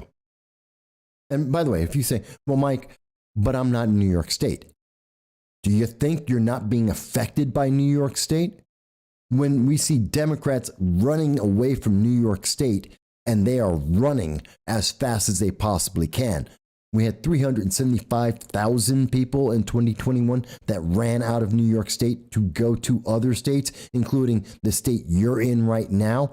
And they still are voting as progressive Democrats. They are still voting for the same things that destroyed New York State. They just want to do it in your state because your state's better now. It's not that they want a different. It's not like they saw the error of their ways and said, oh my God, I can't do that again. I don't want to make that same mistake again. No, they're like, oh, it just didn't work in New York, but it'll work in your state. It'll work in Florida. It'll work in Georgia. It's going to work in Texas. It's going to work in Kansas. It's going to work in Iowa. They're coming to your state to screw that state up as much as they screwed up New York State. So if you think, oh, it's just a New York problem, you're not thinking about the consequences. The people are leaving New York State. They're going to other states. They're going to your state, and they will get there eventually in enough numbers to screw it up for you, just like they're screwing it up here. So it's everyone's problem. And if you're thinking about this and you're one of our overseas viewers and you're saying, well, Mike, I understand New York State, American government right now is becoming more and more inefficient. It's becoming more and more bogged down with managers shuffling papers amongst themselves, and no one's understanding the consequences of it doing. But that doesn't affect me.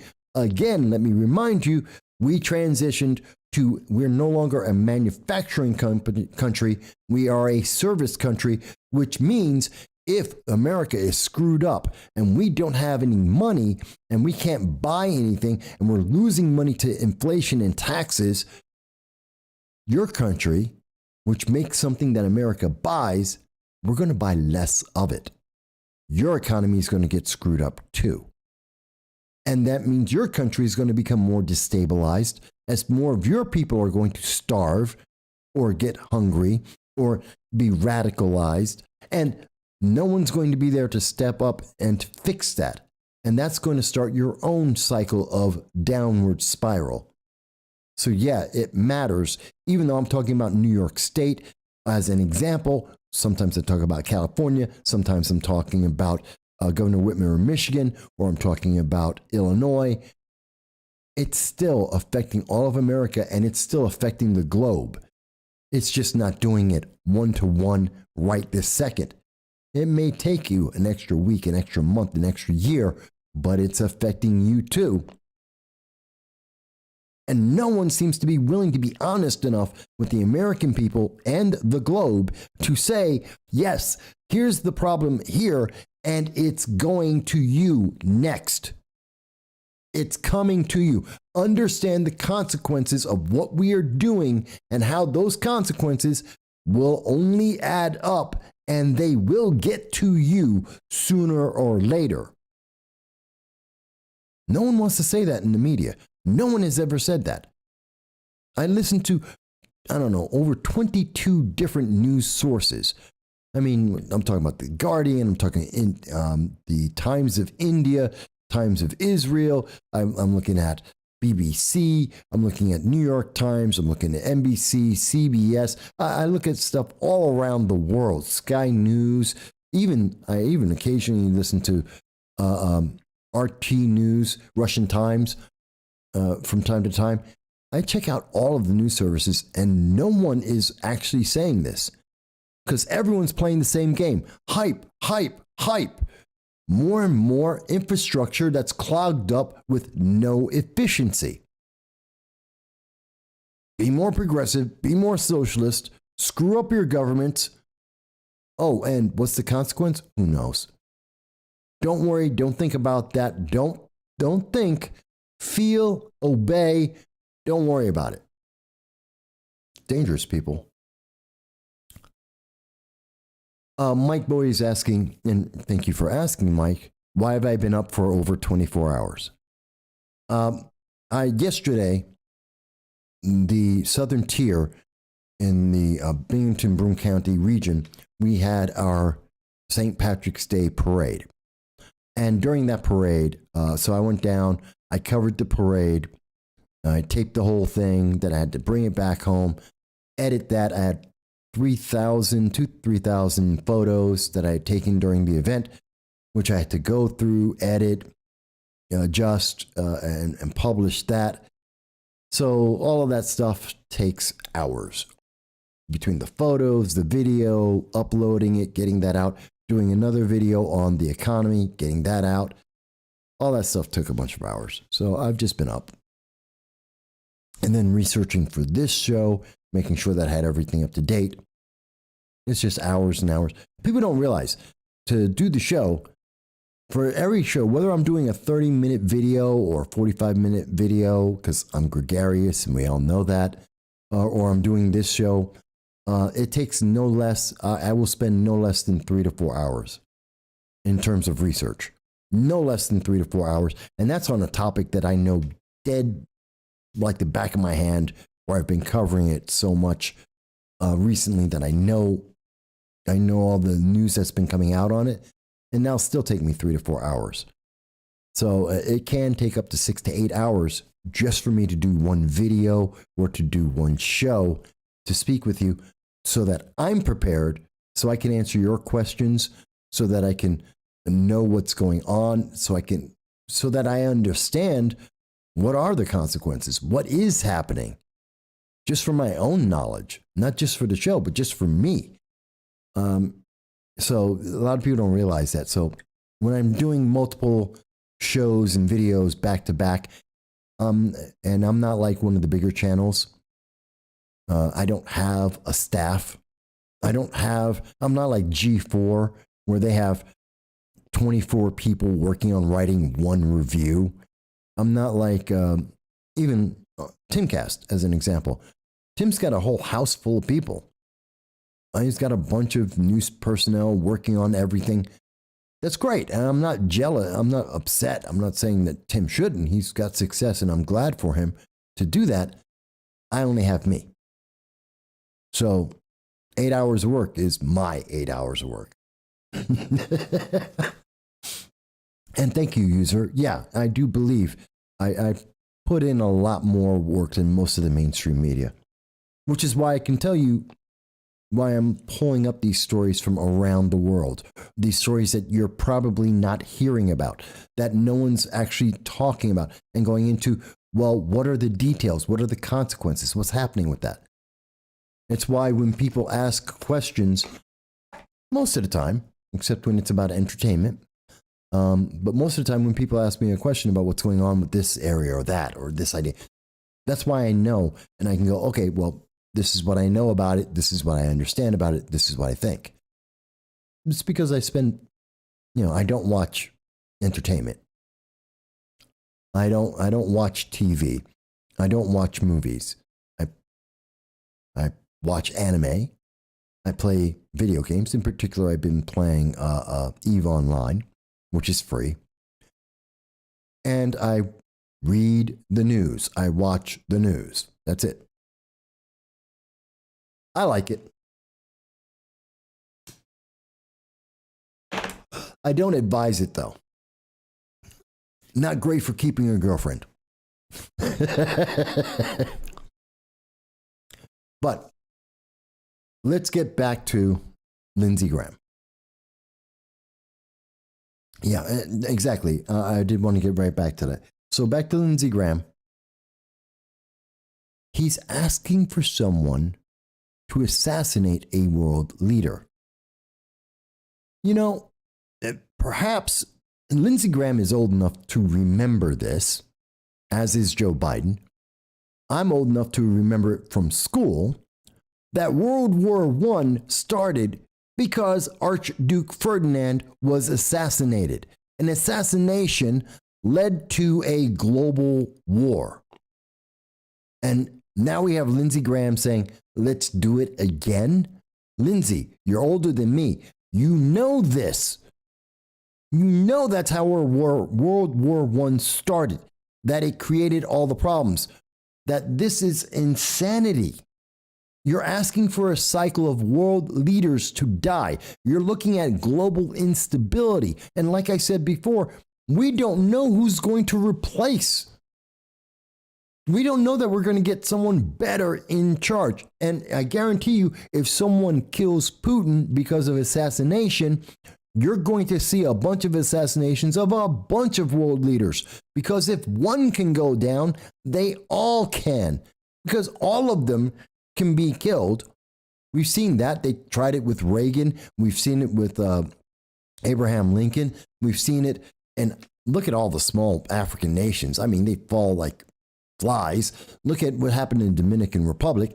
They fall like flies. So, I mean, it's not like these things don't happen to an extent already. But if you're talking about the major powers, because that's where it doesn't happen. But if you're seeing, because, I mean, let's be honest. We're talking about third world nations like the Dominican Republic, 2/3 of Africa. They're constantly falling apart. Yeah, they're third world nations. We don't expect more. And quite honestly, they're not capable of more. Not that the people aren't capable. Their governments aren't capable. Their governments are so absolutely corrupt and inept that, yeah, I'm not surprised that they constantly are toppling leader after leader. But the major powers in the world, the second and more importantly, the first world nations, that doesn't happen. Because we need stability in the world. Because if we started dropping our leaders like flies, who knows what kind of nut job's going to come up the ranks and take over? Nancy Pelosi.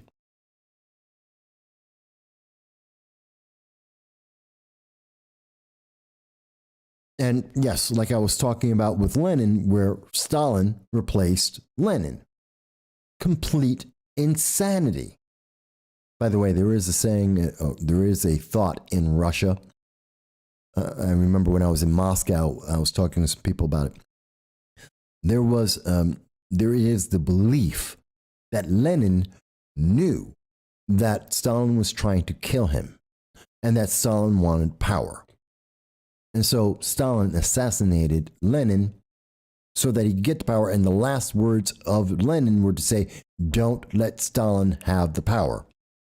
But it was already too late because Stalin had already engineered it to take over. But he's an absolutely insane maniac. And you want to do that again? You want to roll the dice with that nation now with nukes? And you want to roll the dice and see, well, let's see if it gets any better. Let's see, maybe the next guy won't be quite as corrupt or quite as vicious. Are you kidding me? Of course they will be. I know a lot of people have heard it. Well, anyone who knows about Russian history and the Russian people have heard that about Stalin. And I learned about it when I was in Moscow because I lived there. Fans of the show who've seen it before know that I've lived in Moscow. So whenever you hear people talking about, well, socialism's great, and they say, oh, we need to be more socialist, more communist, ask them if they've ever lived in a socialist or communist nation. I have. I lived in Moscow. I lived in Tbilisi in Soviet Georgia. I lived in Riga. So I do understand. I was there for a year and a half straight. I was there during the coup attempt in 91. So I've seen life that they live. You don't want it. If you are in a first world nation today, you don't want to live in a Soviet country or a socialist country. You do not want it. And if you don't believe me, ask any person, all the people who have left Russia to come to the United States. Ask any person from any socialist country that's come to the United States whether or not they would rather be in the socialist nation or in the United States. Ask the Venezuelans that left Venezuela because they had to eat out of garbage cans and the government was killing its own people, and ask them if they think that America should be more socialist or not. Ask the Cuban people. You can go around the world and ask people, they're here in America rather than being in that socialist nation. So if you don't believe me, ask them. You'll get the same answer. You don't want to live that life. It is miserable. I've talked about it on this show many times. I've gone to colleges, and I do speak at colleges from time to time. And I'm always happy to go to another college to talk to students, to tell them about my experiences, to talk with them about the First Amendment, Second Amendment. I do speeches on that on a regular basis. And I tell them about my experience in Russia. Yes, there are bread lines, but I didn't have to worry about the bread lines because I paid people for the bread lines because I was an American with money. But yeah, bread lines are real. And you know what, Bernie? You're an idiot. The only reason why Bernie Sanders thinks bread lines were good is the same reason why I wasn't as worried about them. I was a rich American. He was a guest of the Soviet Union. So they made sure that he didn't have to wait in a bread line. He had his bread delivered to him. He didn't have to be up at 5 in the morning when the bread showed up because the bread would be gone by 7 in the morning because there's only so much that they deliver. And then there is no more, period.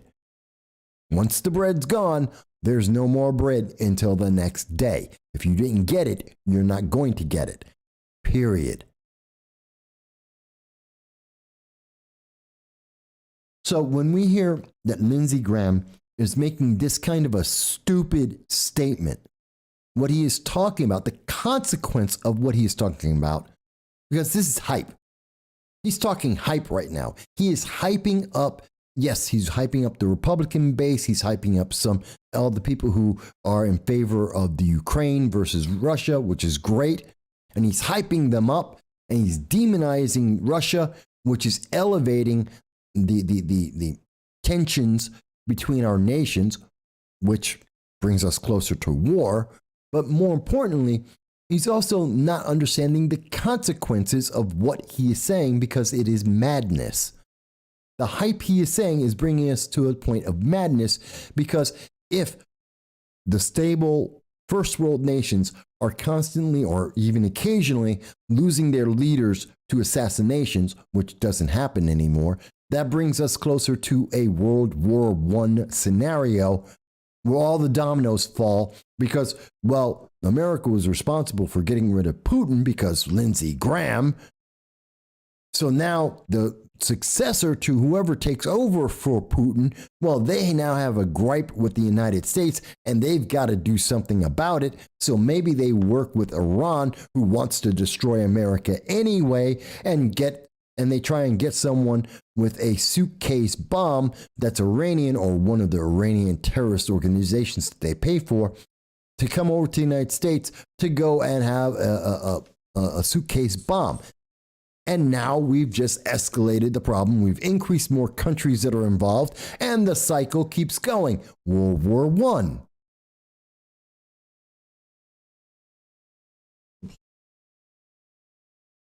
Don't want to burn down my house. I mean, that's just the fact of it all. Now, you can tell me, Mike, that just doesn't make sense. And if it doesn't make sense to you, please tell me. Maybe it's because of the way I'm explaining it. It doesn't make sense. I think I'm explaining it well. That you can see how it can escalate in this manner and how that destabilizes the world and it makes the world more dangerous.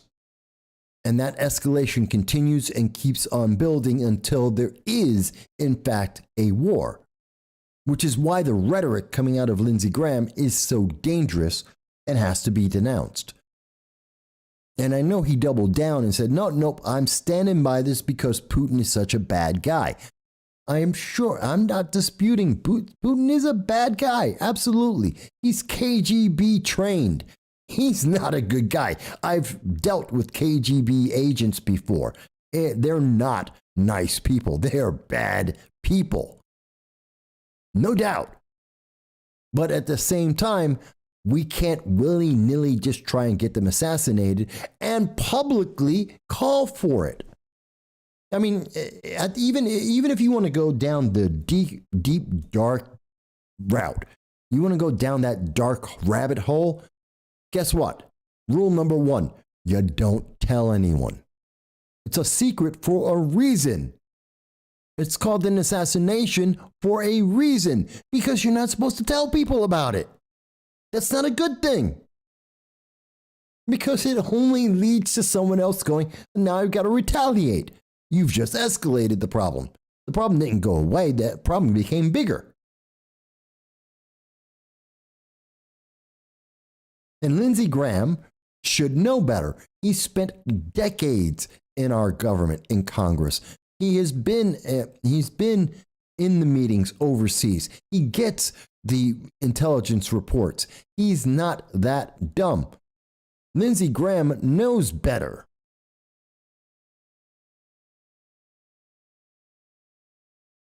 Even John McCain wouldn't agree with that.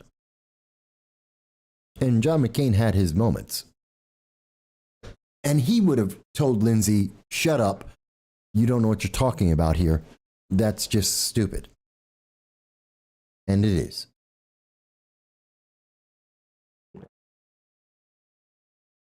Let me get back to some comments. By the way, if you have not considered it, and I like to do this about once an hour, please remember you can always call in to 607-242-1582. It is on the scrolling at the top. You'll see the number come by. You can call in. The phone line is on. Yeah, it's on. The phone lines are open and ready for you. So you can call in from anywhere in the world, or you can do like many people are. You can reach us on YouTube, on Facebook, on Twitter, on DLive, as long as the internet overlords allow that. Sometimes they don't. But you can always reach us on any of those. And we do have a Discord. I know at least one person is watching on Discord. And you can join our Discord, and you can always reach us that way as well. I'm always happy to hear your questions, your thoughts, and whatever your opinion is. That's what the live stream is about, hearing your voice. And trust me, there are elected officials that are watching this program. They want to hear what we're talking about. They won't tell you that. They won't admit it to you publicly. And they do occasionally mention it to me privately, because I know many of them. But they won't tell you that publicly. But they are paying attention. Hey, John. Good to see you. John Cordisco. Watch out. This is going to get crazy now. So Dow mentions Bulgaria in 95 was hugely turbulent. Collapse of the party there left things very unstable. And you were in Sofia. Oh, wow. That was a crazy time. Use has been banned, says, because now if it does happen and it was a Russian, they would blame America. Exactly. Cyrax, hey, haven't seen you for a little while. Good to see you. The government system is corrupted. Well, every government system is corrupted, Cyrax. But that doesn't excuse making a crazy and insane statement like what we heard from Lindsey Graham. That is above and beyond. Yes, as I was discussing earlier with Josh Hawley, he's showing us that that the colleges are teaching inefficiency as well as progressivism to the future leaders and the future bureaucrats in our government. And that's going around the world. And that's allowing for more inefficiencies. And it's allowing for more hype. And we're teaching other countries how to use hype to be able to get more power. And Justin Trudeau is a great example of how that has worked. But this is beyond that. I mean, it is literally taking the dominoes and punting them down a football field. It's just stupid. There is no positive upside from this, because you just have to think 5 minutes into the future. That's it. You just have to look at the very next consequence. This isn't even like high concept 4D chess. We're talking about, think about this for like 5 seconds, and the very next guy, I mean, imagine Putin dies right now, okay? Putin dies. Doesn't matter how he dies. If he dies right now because of what Lindsey Graham said, the next person who takes over Russia, doesn't matter who it is, the next person who would take over Russia must start off with the very first thing they say is, America did it. Doesn't matter how Putin died. He could die of a natural heart attack. He could die of a plane crash. He could die choking on a rice cake with a gay lover. Doesn't matter. Whatever the reason is, America is going to get blamed for it. And now tensions are massively higher than they've ever been because we just assassinated a world leader. And they're going to want payback. They're going to want either restitution or they're going to want to get even. And now, and like I said, what's one of the easiest ways? They go to one of our enemies, like Iran, who they're already talking with, and now they're working with Iran to be able to attack us. Now we have 2 countries that are involved, and the United States getting involved, and our allies are getting involved, and now it's escalating and bigger and bigger. This is really simple logic. This is not deep statesmanship to figure out how this could escalate just absurdly quickly and turn into World War I. I don't know what Lindsey Graham was thinking. John Cordisco says, just as you think Graham has come around, he pulls this crap. He's Lucy and we are Charlie Brown. Yeah. I mean, but sometimes, you know, as wishy-washy, back and forth that we can see Lindsey Graham be. And sometimes he's brilliant and sometimes he's just out of his mind. This is in a whole new category of stupid. It really is. This is something that I would expect Biden or Kamala Harris to say, or maybe Alexandria Ocasio-Cortez, Cori Bush, Rashida Tlaib, one of those nut jobs to say something like that. I would expect them to say that. This is, Ilhan Omar would definitely agree with this idea. That's how crazy it is. Ilhan Omar would be someone who would be like, yeah, that makes sense. Let's do that. And we know she's just out of her mind. So Cyrex says, how can the corrupted system be brought down? And I think that's a great question. Thank you for the question, Cyrex. The answer in America, now other countries are different systems in different ways, but for America, we are not beyond the pale. We can turn this around. And the answer to that is get out and vote. And when I say that, I don't just mean show up in November. If you're showing up in November, you've already missed 2/3 of everything that you can do. You're wasting your power. I mean, right now is petition season. That's when you get to sign a piece of paper that says, I want XYZ to run for an elected office. You can find people and you can encourage people to run for elected office. I've run for elected office twice. I've run for Congress and I ran for legislature. Did I win? No. Did I make an impact? Yes. Did I help make a positive change? I think so. And I made a point. I was able to speak about the issues that I think were important. I was able to try and push my opponent to better themselves, to be more efficient, and to be better at the job, and to address some of the concerns that I had that also constituents I had have. That's important. I got almost 40% of the vote. Guess what? That's a large number of people who are saying, hey, Mike's got a point. That is a problem. Fix it.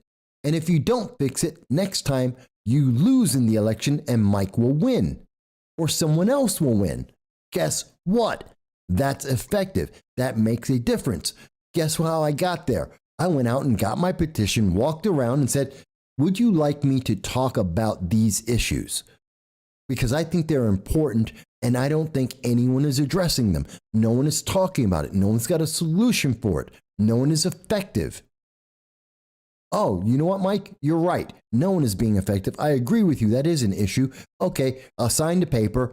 Now you have the right to go and run for that elected office. Now I get to run around, scream, and tell people, you should do this. We should change these things. Let's get in. And if enough people agree, they will vote you in. I know that's dominated by money, and I know it's dominated by ads, and I know there's a lot of inside baseball favoritism. I understand. I've been doing this 15 years. I get it.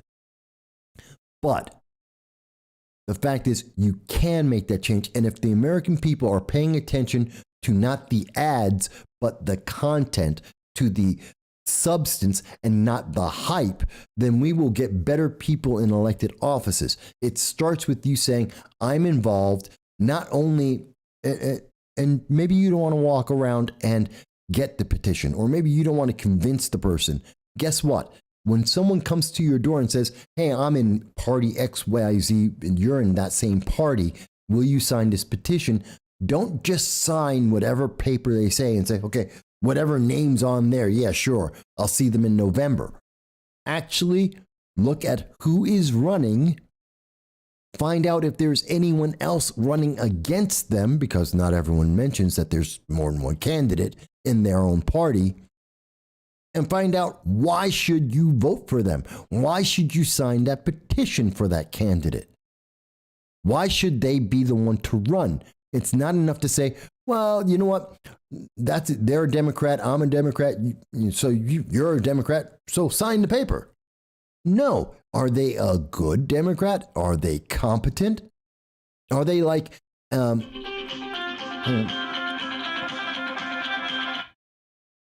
Hello, and thank you for calling in to No Soundbites Allowed. This is your host, Michael Voss, and may I ask who's speaking? First name. This is Jason. Hey, Jason. Good to hear from you. It's been a little while. What's going on? Yeah, just wanted to talk about the Lindsey Graham comment Sure.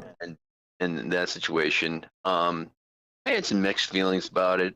I think one of the things, though, is when I first read it, it honestly kind of brought me back to a overall, kind of hyperbolic kind of sense of something that Trump would have kind of just railed off on a tweet without thinking sometimes, And so I think that's even too extreme for a Trump one-off kind of thing. I think it's too extreme for that. But go on. Yeah, well, that's the thing. Is I don't see. That's the thing. Is I think that we're in a situation with conflict that I don't see there. Like you're saying what would be a win and what wouldn't. What direction we would go in, and I think that the longer the situation goes on in Ukraine, the worse it's going to be, without anything giving. Because, I don't know, like if this extends for 3 months even, the economical It will. Yeah, well, the thing is, if it does extend for 3 months, the economical ramifications, from what I'm seeing, will actually be far greater than what a lot of people are predicting. And the question is that where is the break going to be? And then my main thing is just the simple fact is how much power Russia actually does have when it comes to not just energy, but also the fact of the fertilizer. And the fertilizer was something I didn't even realize, that they basically produced nearly 75% of the world's fertilizer, which obviously is a direct impact on Farming. on food, know, and the first people who are going to be feeling it are going to be the poorest. And I think that the United States, will be able to fend off it for a while, but some of the the poor countries, forget it. There's going to be just mass starvation if this goes on, like I said, for 3 months, because that's when it's going to really, really hit hard. Now, whether whether there's some sort of negotiations or something happens where they try to pull back some sanctions, and who That's knows? exactly what they're doing. No, that's exactly what they'll do. They'll do the same thing that they're doing with oil and gas. They will carve out that section of the sanctions so that oil and gas can still be sold, even though there's sanctions. And then they'll say, well, we need the wheat for many nations and people are starving. So they'll carve out the wheat so that it can still be sold because they need it. Yeah. Which makes sanctions useless. Yeah, well, the thing is, though, is I think that it's kind of crazy how this is going, though, because, like I said, we're within a 3-month, time span. Because, we're putting, sanctions and trying to put, pressure on Russia to actually collapse the entire economy. And, Putin, to some degree, it almost seems like he doesn't care at what cost, it takes for him to actually win. Well, the problem is that even if his, what if no, he does. He cares. No, he cares. But he's done the math already. No, the cost. The cost is not worth. It's not the question. That's the question. Is that how long did he predict it was going to last for, though? Because if he thought he was going to be in and out of there in a month, and he was going to run in like the Taliban did, no, he would never think that. And historically, that's not accurate, and militarily, that's not accurate. That's not realistic. The only reason why the Taliban was able to do it is because Biden was busy running away. If we weren't running 110% away from the Taliban as fast as we could, think about it. We left $85 billion worth of tanks, guns, ammo, food, money. That's how fast we were running away, that we couldn't even take any of that stuff. We couldn't even destroy any of that stuff. That's the only reason why the Taliban won, is because we ran away, because Joe Biden was running. So for something to happen that quickly is unrealistic. It doesn't happen in wars. Realistically, I know the hype around it right now is that this should be quick. This should be fast, because they're a small nation and Russia's a big nation and they've got overwhelming force. Yes, but Door-to-door urban warfare takes time. Wars take time. Even if he declared victory tomorrow, if he took over Kiev today and said, "Oh, I have victory," he's still going to be fighting a civil war for another 10 years. They've been fighting a civil war since 2014 with Donbass and the eastern regions when he took over the Crimea.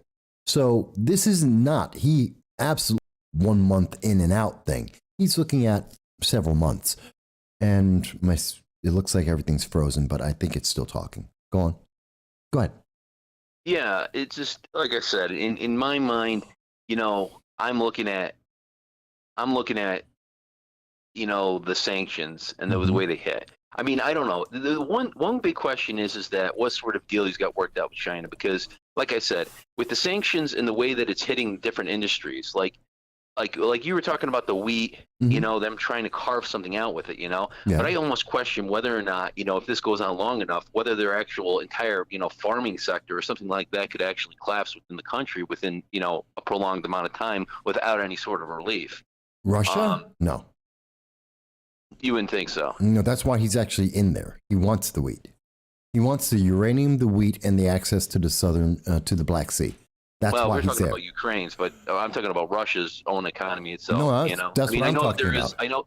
I know there is wheat in Ukraine, but I'm talking about Putin's own economy and his own wheat. No, that's improving it.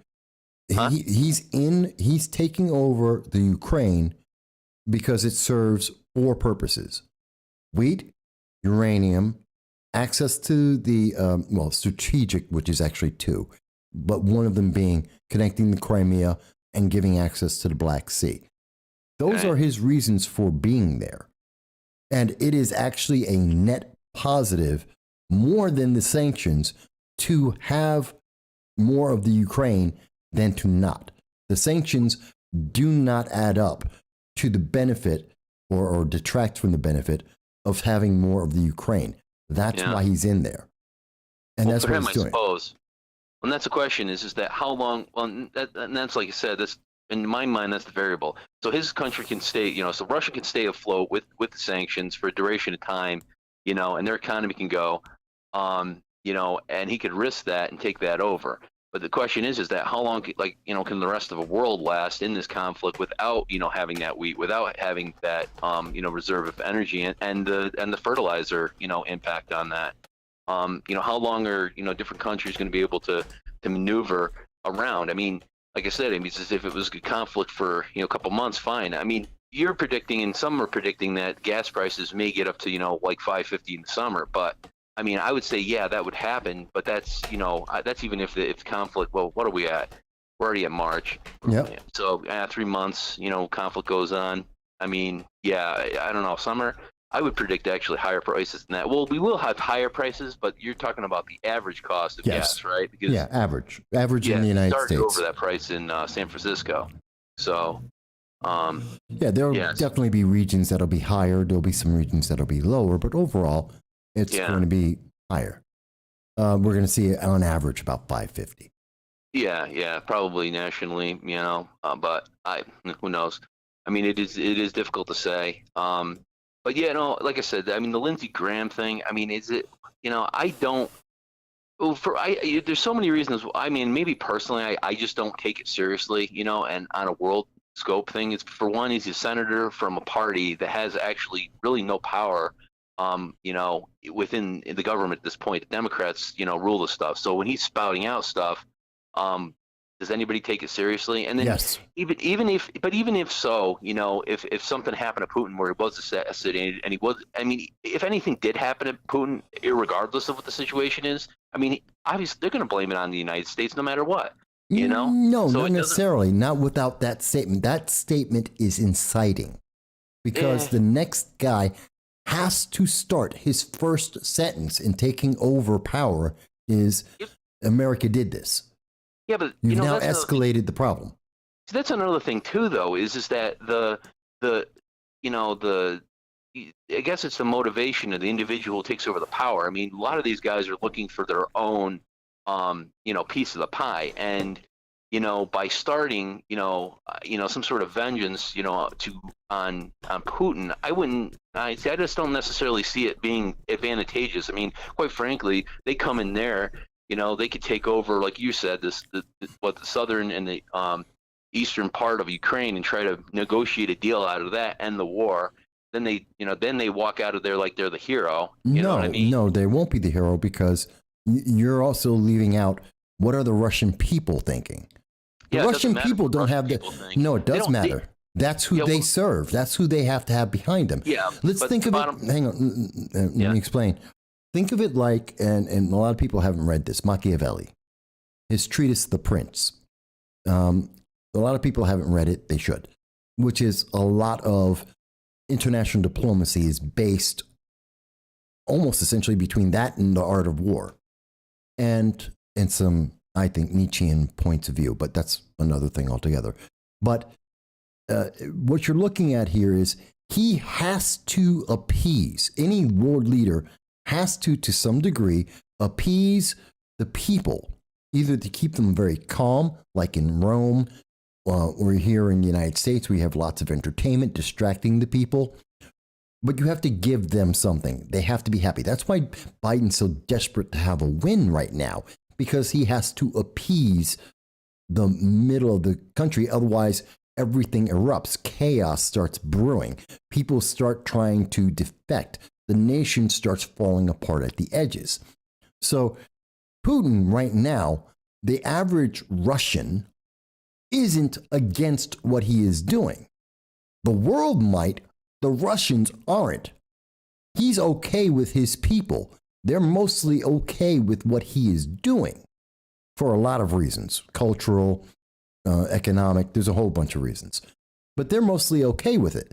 He doesn't have to care what the rest of the world thinks because they agree. And he is blaming all the negatives that are now happening on the West. And he can point to, yeah, look what NATO just did. They're putting sanctions on us. Why is your food more? America. That's why. Biden. That's why. And that is actually keeping him afloat and keeping those people happy with him. If he suddenly died and the next guy is in, everyone's going to go, Lindsey Graham said, kill him. Now he's dead. What are you going to do about this? Because that means they can control our country.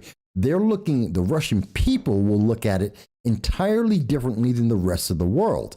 That's why it escalates, because the people are going to go, you can't do that to my people. That's the same thing as if Lavrov, which is one of their diplomats, Lavrov for Russia, came out and said, okay, someone should kill Joe Biden because he's senile and old and he's screwing up.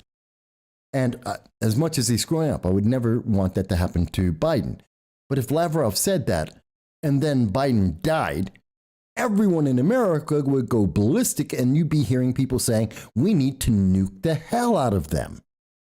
They're doing the same thing. It's the same emotion.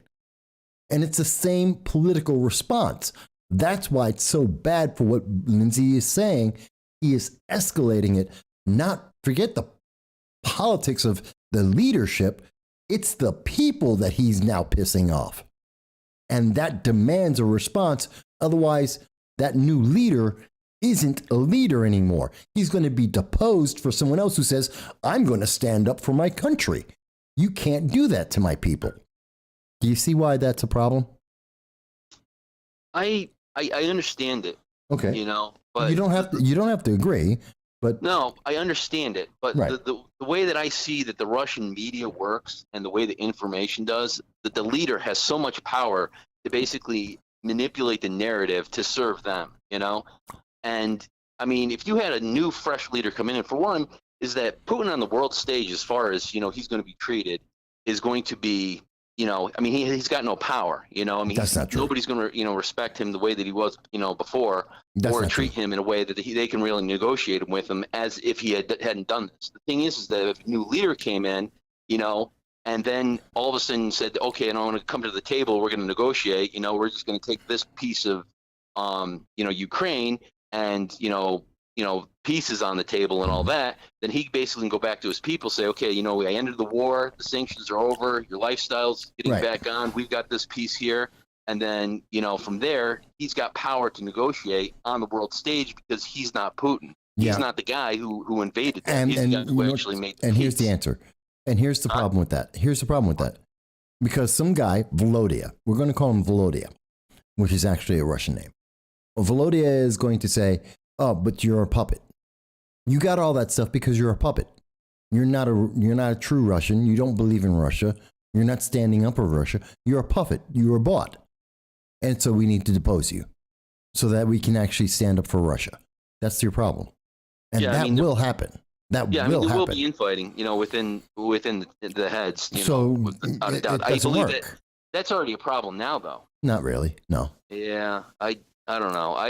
And that's another question too. Is I kind of question is I think there's some things that are not being totally given, to us, Absolutely. Yet Absolutely. about Putin's mental health. No, he's so I think he's just as mentally sound as.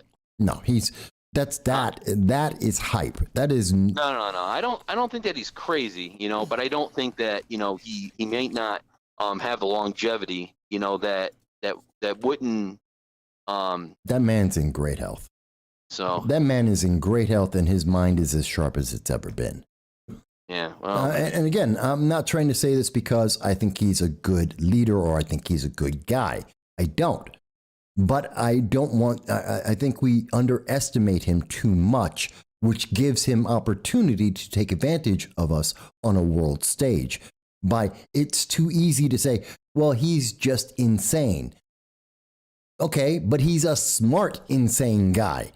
It's like some of these serial killers that went around for decades. Why? Were they crazy? Absolutely. They were also smart. And that's why we didn't catch them instantly, because they were good at what they were doing. They knew what they were doing. Is Putin a smart guy? Absolutely. Is he crazy? Is he evil? Is he a bad guy? Yes, he's a bad guy. So to say, and I know it's popular, and look at the media. The media only just started. When did they start saying that he's mentally deficient? The same week that he came out and attacked the Ukraine. That's propaganda. His mind didn't change in a week. Yeah. I mean, I heard about that a long time ago.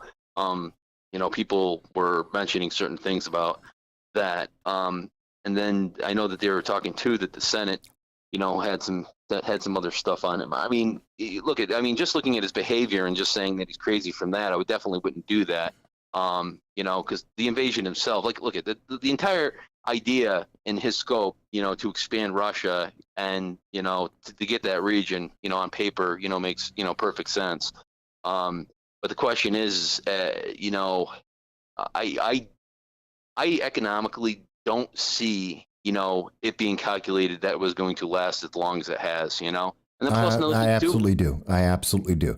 And but then another thing too is that we're going to getting into the spring, and the question is that does that make any sort of logistical, difference when it comes to the combat at that point as well? Changes the type of combat. It doesn't change the combat.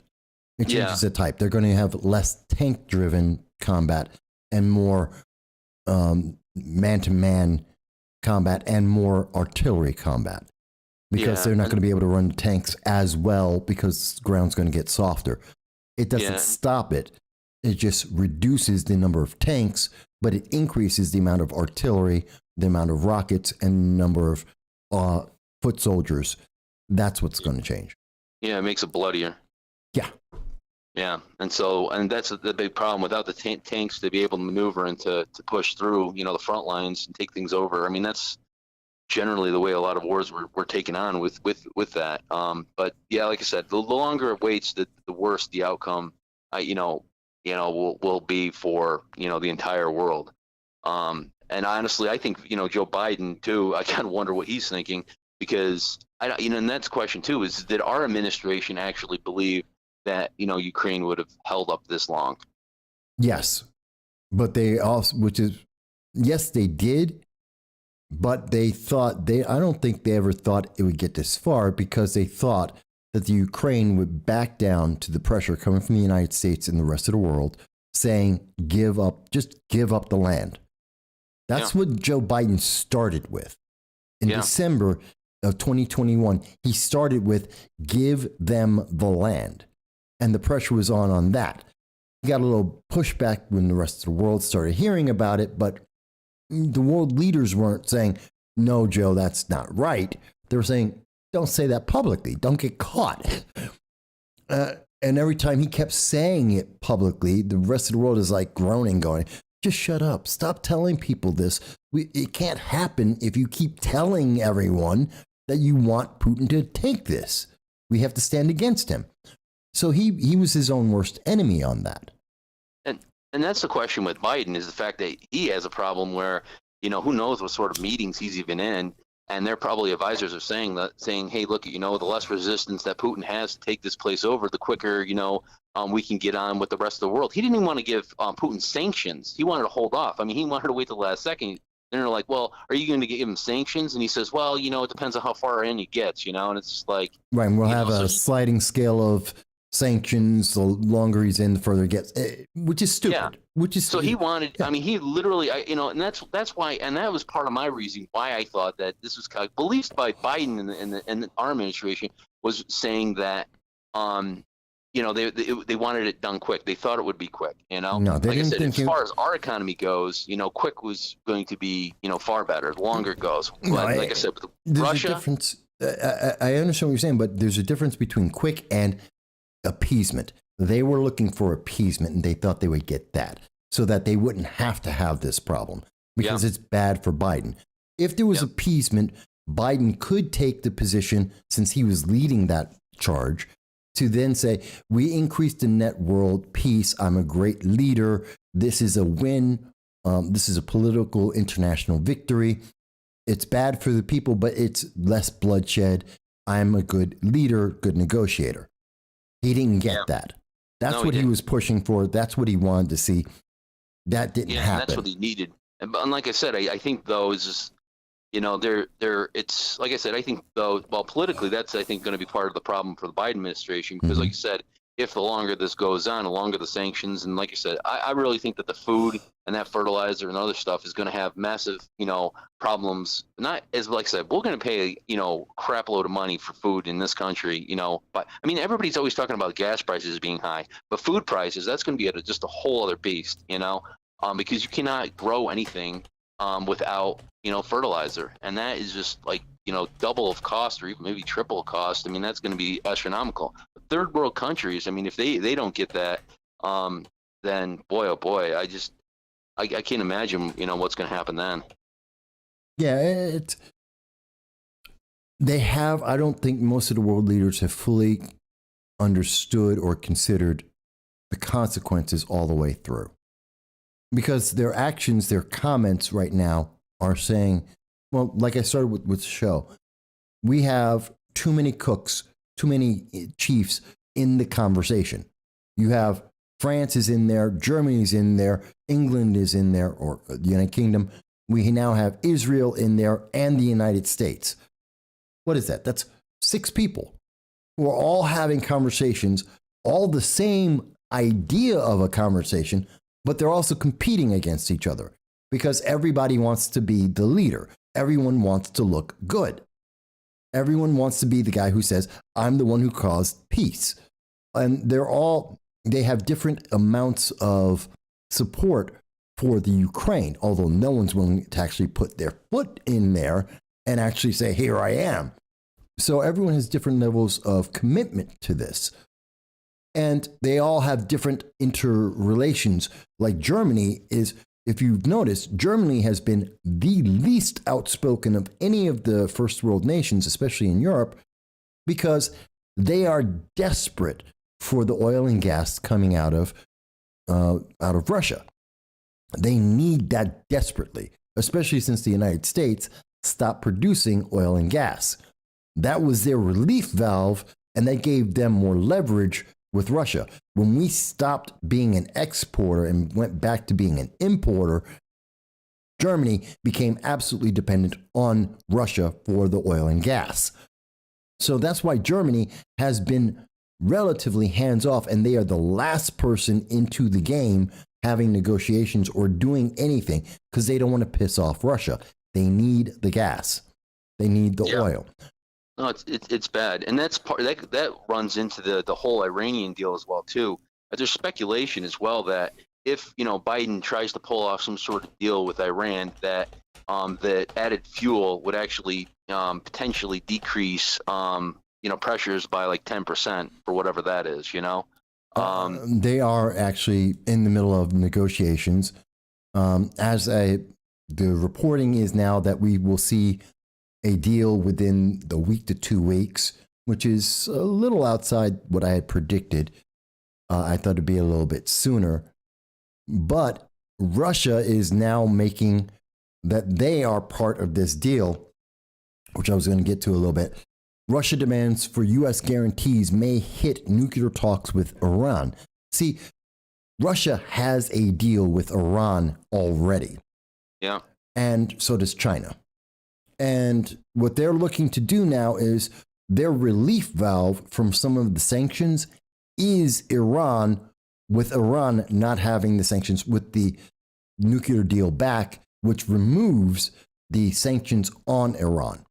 So they can actually do deals with Iran that circumvents all the sanctions because Iran doesn't care. And they're going to be able to act freely because you can't put the sanctions back on because nuclear deal ties the hands of Biden and Europe. So that's why they're now trying to attach themselves to that deal to give themselves, they're guaranteeing that the U.S. can't interfere with the trade between Iran and Russia, as well as Iran and China. And China is also saying, stay out of this. Leave that deal. The United States can't put sanctions on either Russia nor China for dealing with Iran. They're both saying this. And because for both of them, Iran is their escape valve. It lets them still be able to trade internationally using Iran as a middleman, which people aren't talking about, people aren't thinking about. No, it is crazy though how that plays out though, because it's like we have a situation where right now the United States is over a barrel because we're energy dependent upon imports from Russia. We cut that, we're looking at least another, I think 10 to 20% increase in initial gas prices. Actually, I think if the sanctions went in play, you'd see the commodity of the natural gas and oil just go skyrocketing through the roof the next day, and gas prices at the pump honestly probably $1 or $2. You might be that crazy. But the thing is the negotiation here he's negotiating now with another country who has potential to we could be come dependent upon the supply from that source now. So we're gonna depend on Iran for a source, and then what do we do? Yep. We are. I mean, yeah, and then, but we can't negotiate with them after we're dependent upon them, so they can do whatever they want when they want. Which turns us into Germany. Yeah. Germany with Russia. Yeah, I mean, and nobody's pointing to that. Nobody's even saying, "Hey, you want to turn us into Germany with Iran?" I mean, that's what you're doing. I am. You've already set us up. Technically, we already are Germany ourselves because we are dependent on it. We can't even put sanctions on Russia because Biden knows that gas prices will go up another $2, and all of a sudden he'll be scratching his head, going, he's like, maybe I shouldn't have cut that pipeline that I did. Well, a bit late for that, but yes. Yeah. But let me do this. I do want to give other people a chance to call in. We've covered a lot. Yep. So I want to give other people a chance to comment. I know I've seen some comments in the chat. In the chat, there it is. So I do want to give some people a chance to do that. But you bring up a lot of good points. I know we don't see it 100%, but I think you can understand. I understand what you're saying. I think you can understand what I'm saying. Honestly, I think this is a better conversation. It makes more entertaining, of a show, and we're not on the same page on every single, No, I love it. What I mean? I love it. I've never said that I understand 100%. I say that I'm passionate about what I do understand, but I'm always, you know me, I'm always willing to hear a different point of view because maybe I'm missing something. So, right. All right. All right. So let me let everyone else, and I'll look for your comments in the chat too. Okay? All right, sounds good. Yep. All right. Yep. Bye. So, folks, just like you were hearing just now, Jason was with us, and he was giving us some of his viewpoints, and some of his ideas differ from my own, a different understanding. And maybe that made it more clear for you. Maybe you can see a different point of view. Maybe it makes more sense. Definitely, it's not a conversation you're hearing anywhere else. No one else is having this conversation, and they should be. Because I believe, and I think many of us believe, that there's just, by not having the conversations, there's too much that's being missed. There's too much that's happening in the background, and we don't know about it. I mean, literally, folks, how many people knew, before I mentioned it, that Russia and China are jumping into the Iran nuclear deal that we've been talking about on this program for, almost a year now. And we've been warning you about that, about how bad the deal is going to be. And did you know this? Because I tell you what, CNN isn't telling you about this, because I couldn't find it on CNN. I couldn't find it on MSNBC. The first place I look are the left-leaning sources. They don't want to even talk about this. They don't want you to know. They want you to think the Iran nuclear deal is a great deal and it's going to be fantastic and there's going to be more net peace in the world. They don't want you to realize this is a backdoor option for both China and for Russia to let them get around the sanctions. And that the Biden administration knows that and is willing to allow it.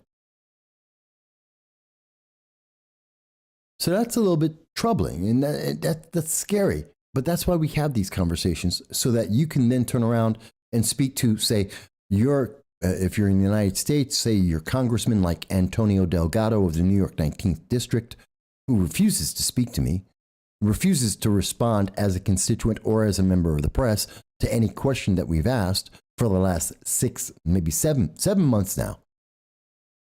And yet he wants to get votes. He wants us to donate to his campaigns. Josh Riley, a candidate for the New York 22nd District, won't come onto this program, even though he's promised to do so, and he wants donations from us, like we showed you last week. It's just crazy. And this is something that you should be asking them and saying, you want my vote? Why? What are you doing that's effective, that's helping to reduce the net terror in the world? What are you doing that's helping to increase peace in the world? What are the answers and solutions that you're giving us? Not just the I'm doing something, but an actual plan, an actual solution. How about this? Representative Antonio Delgado, you came to Binghamton yesterday. You were at the parade and ran away, went to a church where you decided that you wanted to complain because the church wasn't progressive enough. Yes, I know your conversation, Antonio Delgado. I know what you were saying. I have contacts in every party in Central and Southern Tier New York and in Congress. I heard about what was happening there. And yes, Delgado, you were very loud when you were complaining that at the Mass, you didn't like what was being said because it wasn't progressive enough. I won't name my sources. Again, sources. I won't name them. But yeah, you were overheard. You were loud. And that's why you were told to be quiet. But guess what?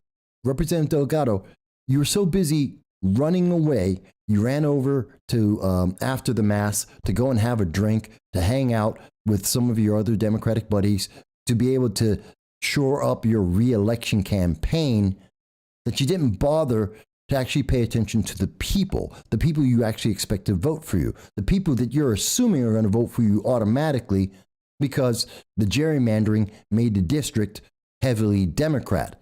You still have to be effective.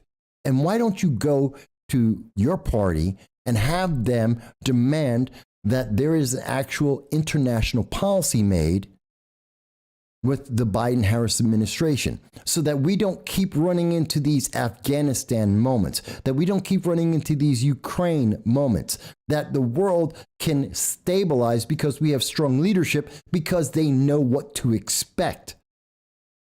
Can you do that? Because you don't seem to want to do that. You won't even answer anything about the Americans that have been abandoned in Afghanistan. Your party has totally disregarded. You forget. You threw all those Americans under a bus. You won't even mention their names, that they actually exist, even as the numbers of Americans abandoned in Afghanistan for the last, 9 months has bounced anywhere from 6 to 900 to 9,000. We have no idea how many people are over there. Maybe it's your responsibility, and I know it is your responsibility, Representative Antonio Delgado, to actually get an answer, to actually protect the American people. That's your oath that you swore. How about you live up to it? Rather than going into a church and complaining because you're hearing a sermon that isn't progressive enough for your taste. Sorry, religion doesn't have to bend over backwards for your politics, nor do the people you represent. Your constituents don't have to bend over backwards to appease your political preference. You're here to serve us, not the other way around.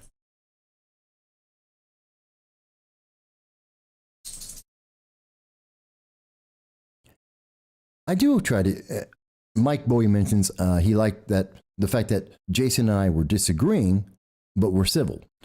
See, I think that's something that a lot of people forget.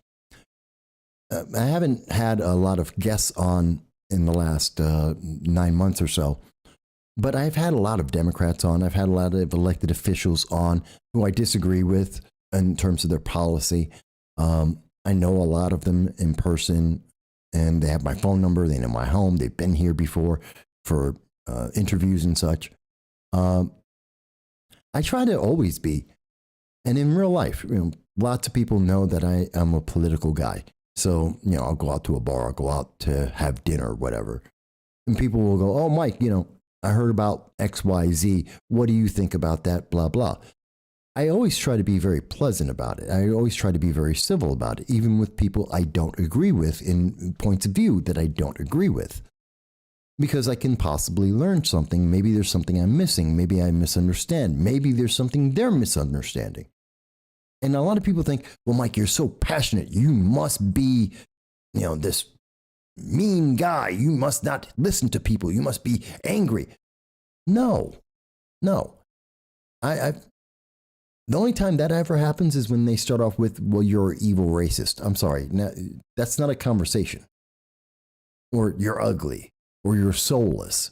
I'm sorry. Those aren't conversations. That's just a personal attack. I don't care about that. Now, no, I'm not going to be nice when you start off with that. But I've had lots of conversations with people. And I always try to be as calm as possible. And I want to be civil even when I'm disagreeing, because if I'm being civil, that means I'm also listening. I'm hearing what you're saying. I may not agree with it, and I can tell you why I don't agree with it, because I'm listening to you. I can actually react to what you are saying. And because we're both listening to each other, not yelling at each other, we can do better. Hang on. Thank you for calling in. This is No Soundbites Allowed. I'm your host, Michael Voss. May I ask, what's your first name? Hi, John Cordisco. What's up, bud? Oh, boy. Here he goes. Hey, John. What's up? There goes the show right down the toilet now. It's amazing to me. The world keeps on turning, and 50 years ago from now, we're all gone. We're going to have all kinds of other issues. So that's humans. But we'll have the same issues. We always have, the world has the same issues in a different flavor. Oh, yeah, because people are fundamentally the same, whether it's 1,000 years ago or 1,000 years from now. Yeah. But the thing is, though, it's funny. I learned this as I got older when I was a councilman for 8 years. Yeah. I didn't have that skill at the time, or at least not as much as I have now.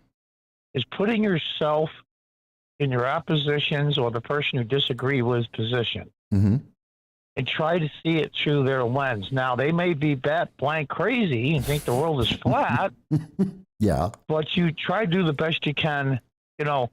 And I don't think anybody, except for the smart people, of course, that we don't hear about on the media, they're not putting themselves in Putin's spot.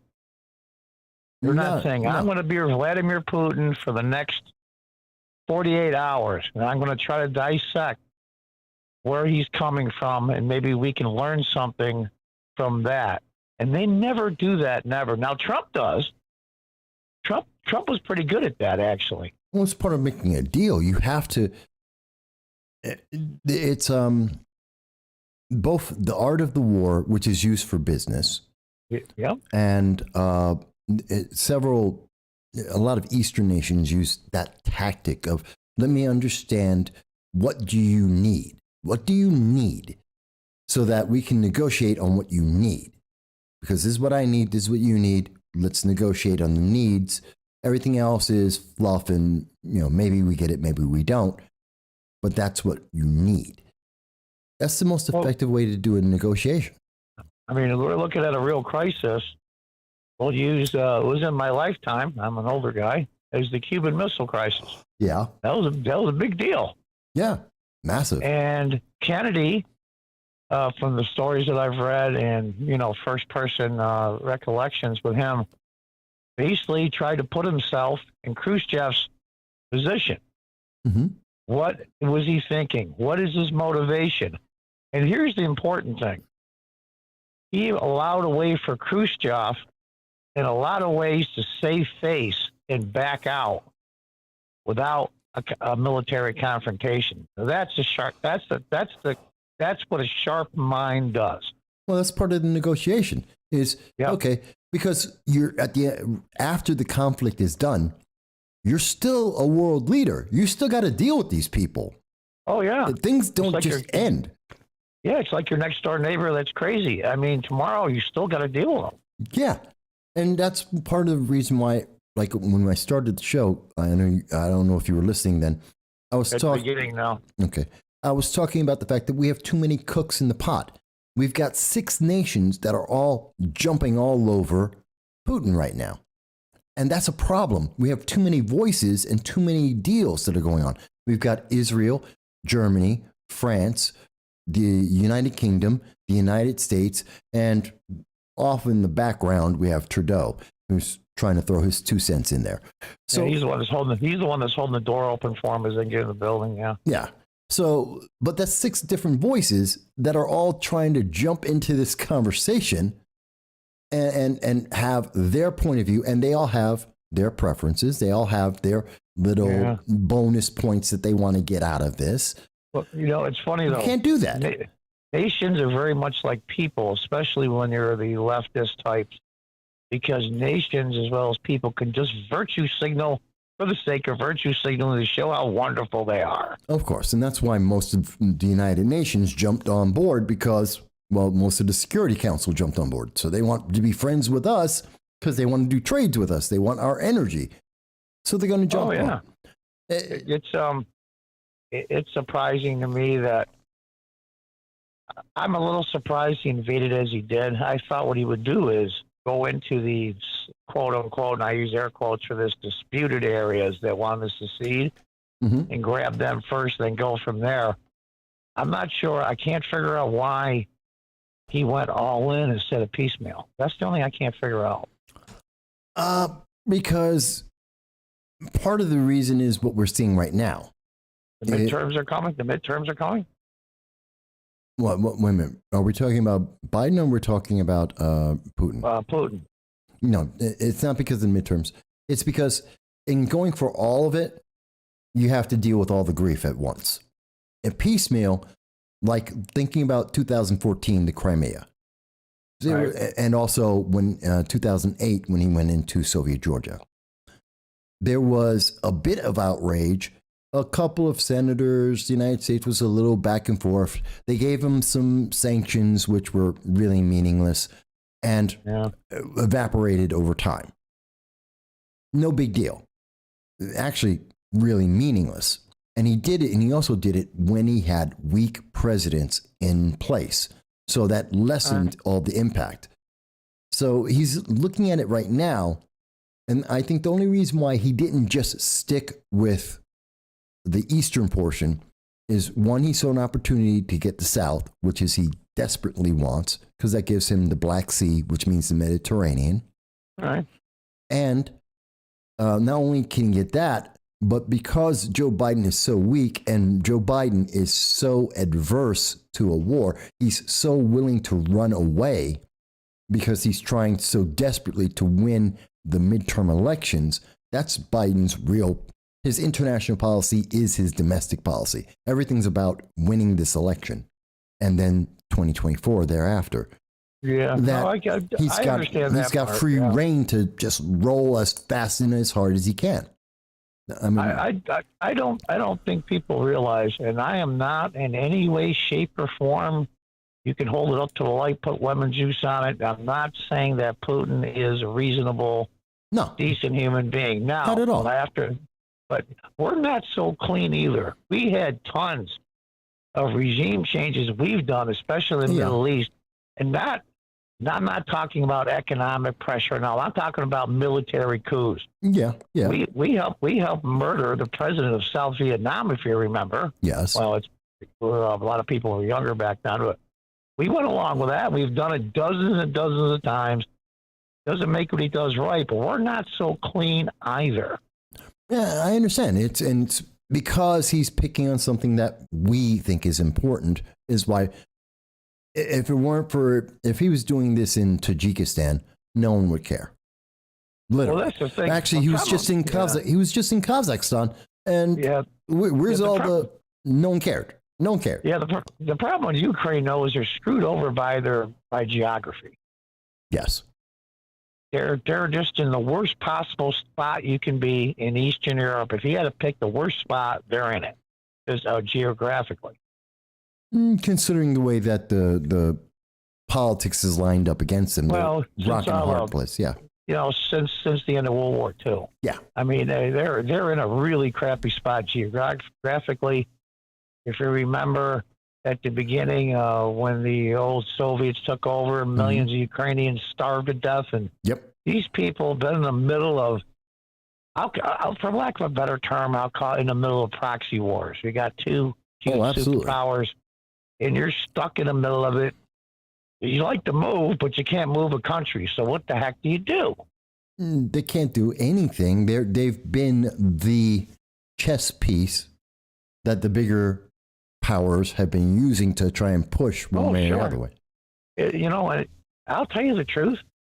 I'm not a huge bring in 1 million people, refugees and all that, but I have zero issue. Of course, being screened, of course.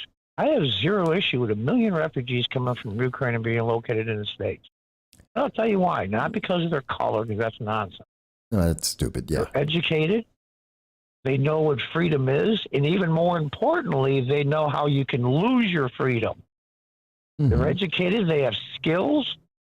You ask any Cuban exile or a first-generation Cuban in Florida about freedoms, and you'll see what they say. And those are the people we need. We're going to have any refugees or immigrants. Those are the people we need more than ever. Well, I'll put them at the front of the line. And you make a good key point in that is, and they still get vetted. You just don't open the door and let them walk in. But the thing is more important. Even Australia does this. Say Australia, well, before they went back crap crazy, say you were short electrical engineers. Australia would go through the list of people that wanted to immigrate to Australia and pick out the electrical engineers, duh. Well, we've done that too over time. Yeah, but not to the extent they do. But I'm trying to say is that Ukrainian people, I'm not saying they're all perfect and they're all geniuses. They bring a lot of skill sets for the jobs they've done, from carpenters, engineers, managers, you name down the list, all the Western countries, they're a first world country. Yeah. And they bring their first world education and skills with them when they come. Second world, but close enough. Yeah. Yeah. I mean, real close enough. Yeah. Yeah. And it's not because they're anti-left or whatever. They're They're pro-freedom. You don't get a lot of that with mass migrations as a rule.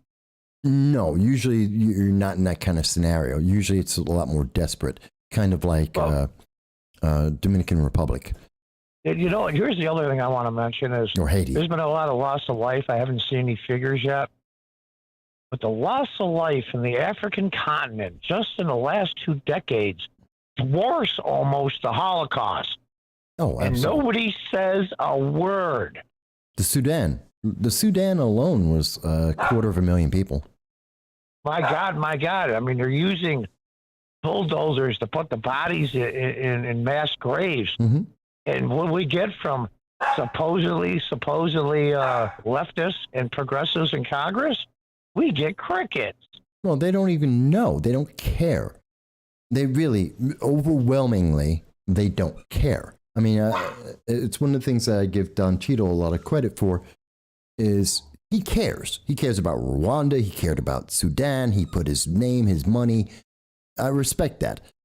Most of these leftists, the progressives out there, they don't know. They don't care. Their policies aren't even thinking about that. I think there's even a more sinister underlying reason, and the Republicans aren't so clean either. Lindsey Graham is one of the poster boys for the old neocon warmongers, and the Democrats are too. This is about they want war. They love war. They make money off of war. They get attention off of war. War is their thing. Short wars are good. Technically, from a financial aspect and also from a political one, short wars, talking about a year or so. So you have to ask yourself, as anything else in our history, or just now the 20th century issue or 21st century issue, who's pulling the strings for these endless wars that achieve nothing and cause more harm than good? You can't export democracy around the world so people who have never been exposed to it expect them to change. It takes generations, sometimes centuries for it to evolve. That's our biggest mistake, but they keep on doing it. Well, they keep doing it because, I believe that it's kind of like what I've been saying for a long time now. We have our politicians no longer are held accountable. So the fact that they're not efficient doesn't matter.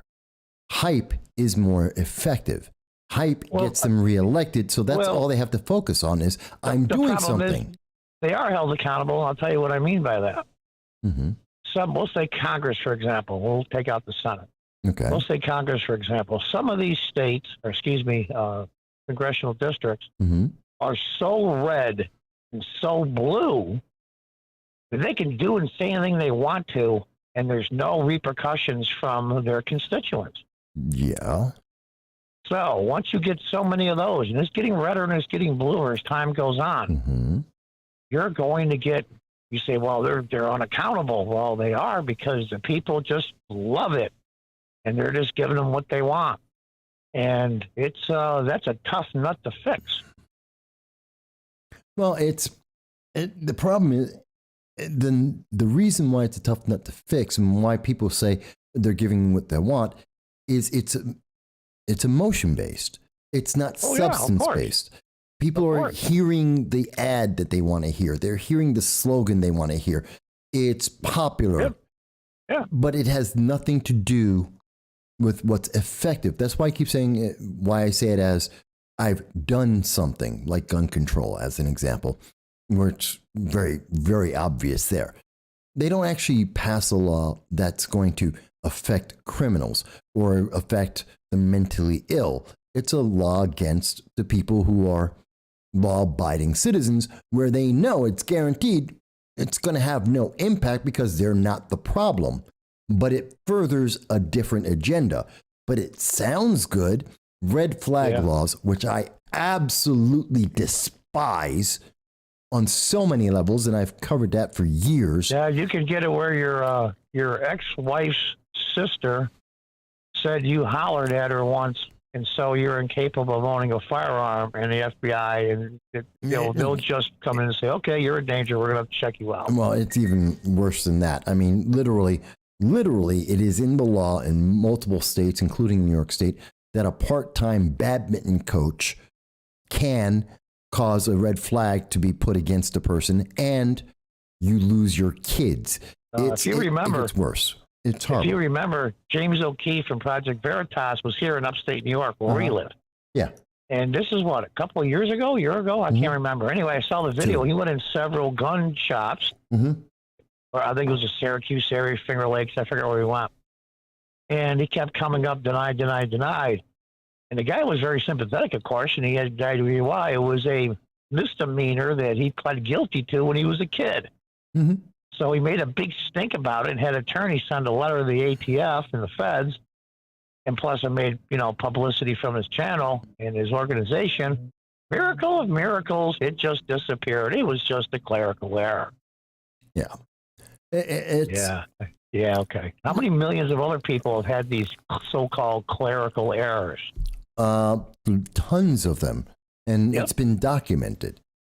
But, and again, I'm using that as an example. Just as an example, it's a subject that I cover a lot in a lot of speeches at colleges.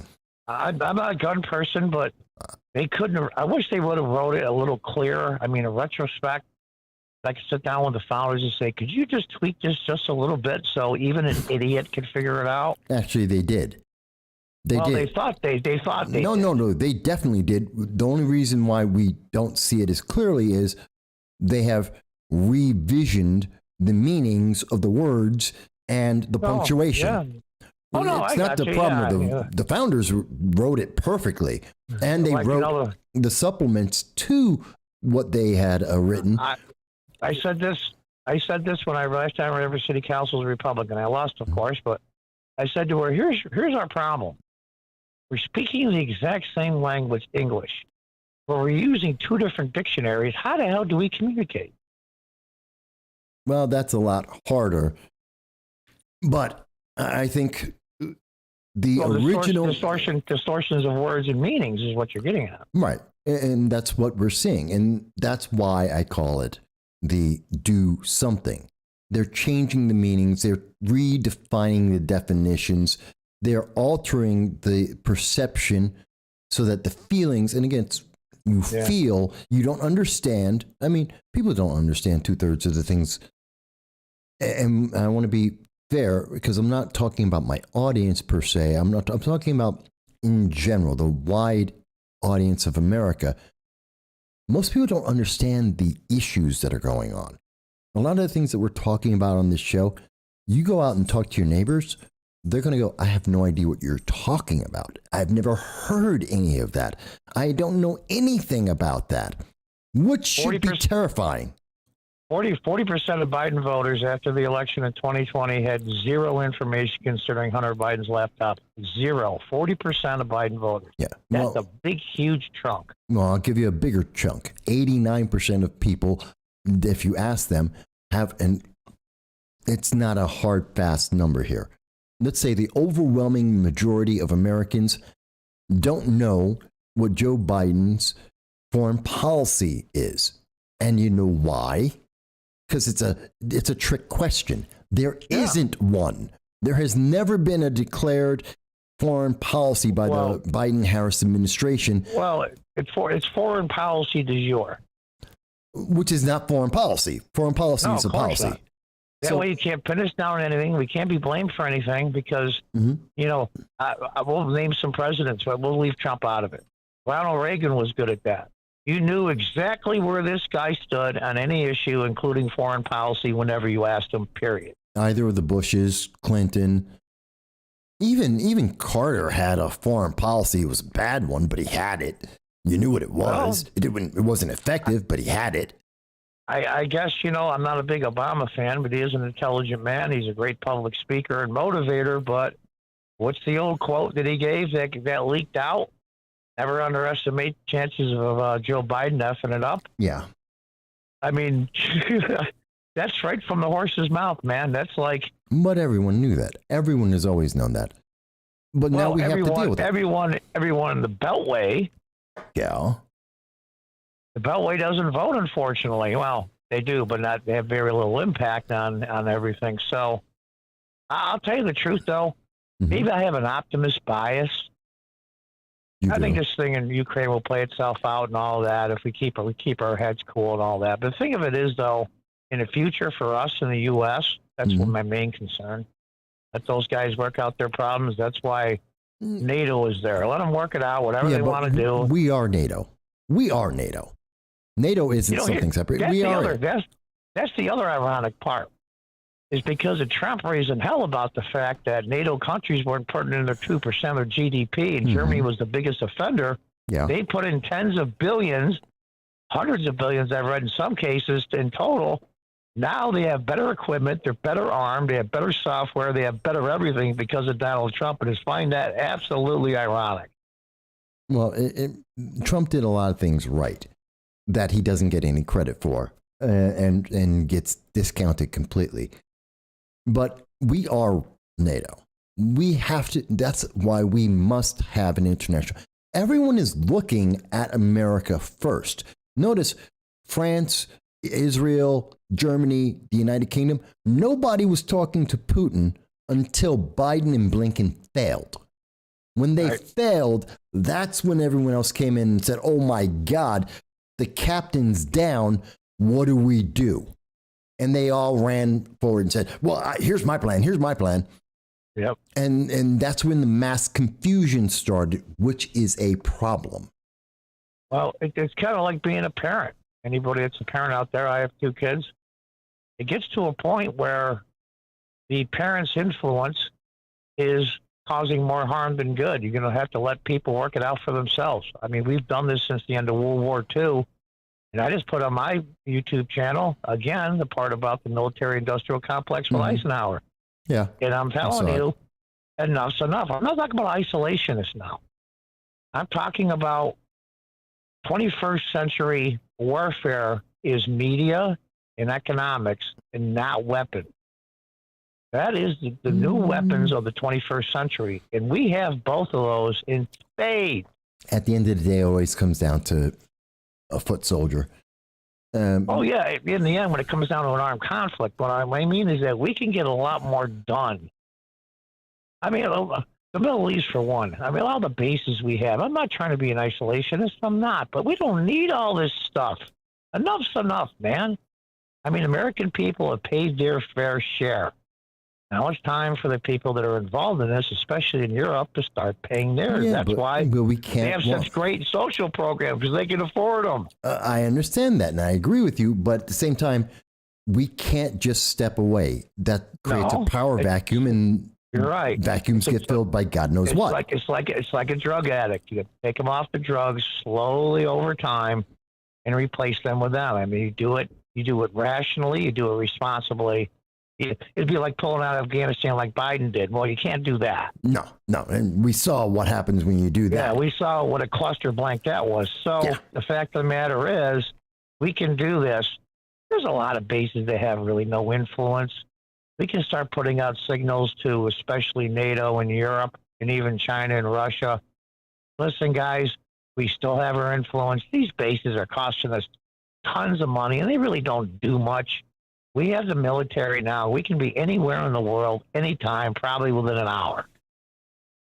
And we'll still have that. I mean, we'll still have all our military in the NATO countries, our air forces, our tactical nukes, we'll have all that stuff still. It's time to say, you know what? I'm the parent. I'm getting too old for this nonsense. You guys need to grow up and start doing it yourself.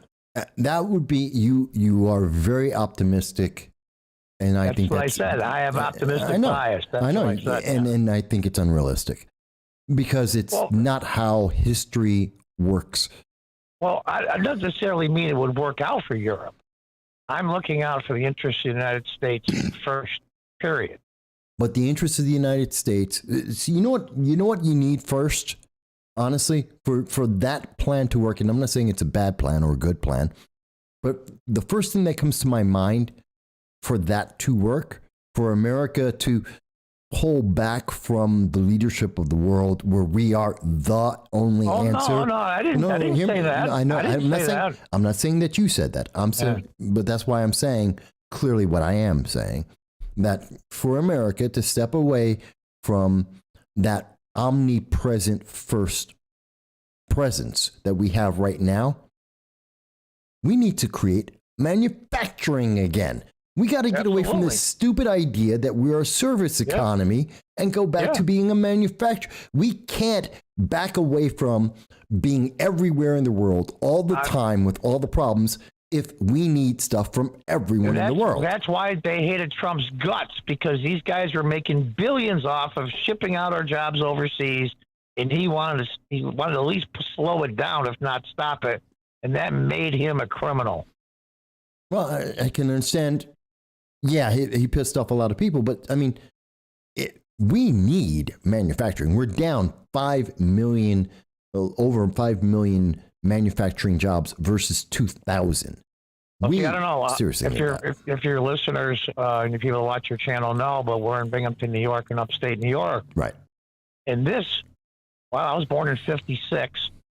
And as my dad still used to kid me, he says, the city was booming and this valley was booming until you were born and things started going downhill. And he'd laugh, Yeah. Yeah, like it was my fault. But the fact of the matter is, we are a microcosm here for what happened. I mean, you had immigrants coming here. My grandmother worked at Ansco GAF for 48 years. That's amazing to me, and never called in a sick day. These people are made out of stone. They work. You could get a job in a day. We could go through all the EJs and the Crowlers manufacturing, and we had everything everywhere. You could get a job in a day if you were lazy in a week. Yeah, but that's not that the was world taken. today. That was taken away from us. Now we're saying, well, we watched it happen. We watched it happen. You'll see old videos you'll see somebody watching a bunch of TVs in a shop, all different pictures. Mm-hmm. And you'll see $300-400 for a TV in the 1950s. Now that's a ton of money. It was a ton of money. So we decided we want to get a prescription drug for $2 less, $5 less. We want to get a TV for this. We want that. And we shipped all this stuff out because it wasn't me that was getting screwed over. It was the other guy, so it's okay. And that's what we did. Okay, fine. I'm not chastising those people for being greedy. But once you see you've done wrong, once you see that this didn't work out, admit your mistake and try to correct it the best you can. That's what adults do. That's what the adults used to do. They don't do that. Oh, no, there's still plenty of adults left. There's still plenty of the average American in his buying power has a lot more authority than you think. No, I appreciate that. And I think that's also part of why it's so important that we need manufacturing because of that. And it changes the world. It changes the global dynamic completely if America's making stuff. I'm on the tail end of the baby boomers. I'm in 1956. I'm towards the end. Mm-hmm. And you look at the landscape of the United States, and I don't mean just physically, I mean economically, socially. Right after World War II, the 20th century was our century. I mean, our system was so good and so advanced that everybody just fell into the system, and it just skyrocketed. And don't tell me that was an accident. We did it. We knew we were doing it, and we did things to help expedite it. And I don't think we forgot how to do it. We just don't have the will to do it, and I don't know why. No, I think we are forgetting how to do it because our kids are being taught not to.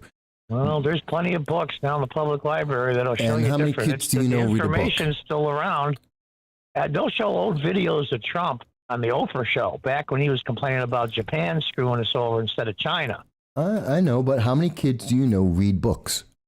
How many kids do you know how to read script? But they watch videos, though, and they see these videos from the 70s of, the warning signs and what was happening. And if they choose to ignore them, but I don't mean just the kids. I mean the real policymakers, the people that vote, the people that really have a say in what goes on, they see something's wrong and they're always out to blame somebody. Let's just take that, just throw it in the garbage. Okay, we can blame all the people that screwed us over. Okay, fine. Then we got to start over. So take all that animosity and all the blame and say, this is what Trump tried to do. I mean, we were energy independent. I didn't realize until the last few weeks ago, we were the biggest exporter. You didn't know that? Of oil and natural gas. I thought we were in the top 2 or 3, but I didn't know we were number 1. No, we blew everyone away. Now, and plus, we never even touched our strategic oil reserves. No, we didn't do any of that. We didn't need to. But, we have capability to. We have the capability. But here's the point I'm trying to make. That industry is hugely important to the world economy. Yes. Oil and gas. Now, he did it so quickly. I mean, it was almost instantaneous in a way because government has 2 speeds, off and slow. And that went so quick, and I'm thinking to myself, okay, what about all these other industries? If you give people that think like him, not necessarily him, but people that think like him, some authority, you can start bringing those back as well. Very quickly. Not the same way. You see, the difference with oil and gas is we have a huge abundance of both. And we have not really tapped even close to the full potential. We have natural resources. That's the secret of our success. We were isolated from European wars, and we had all the natural resources we need, and still have them.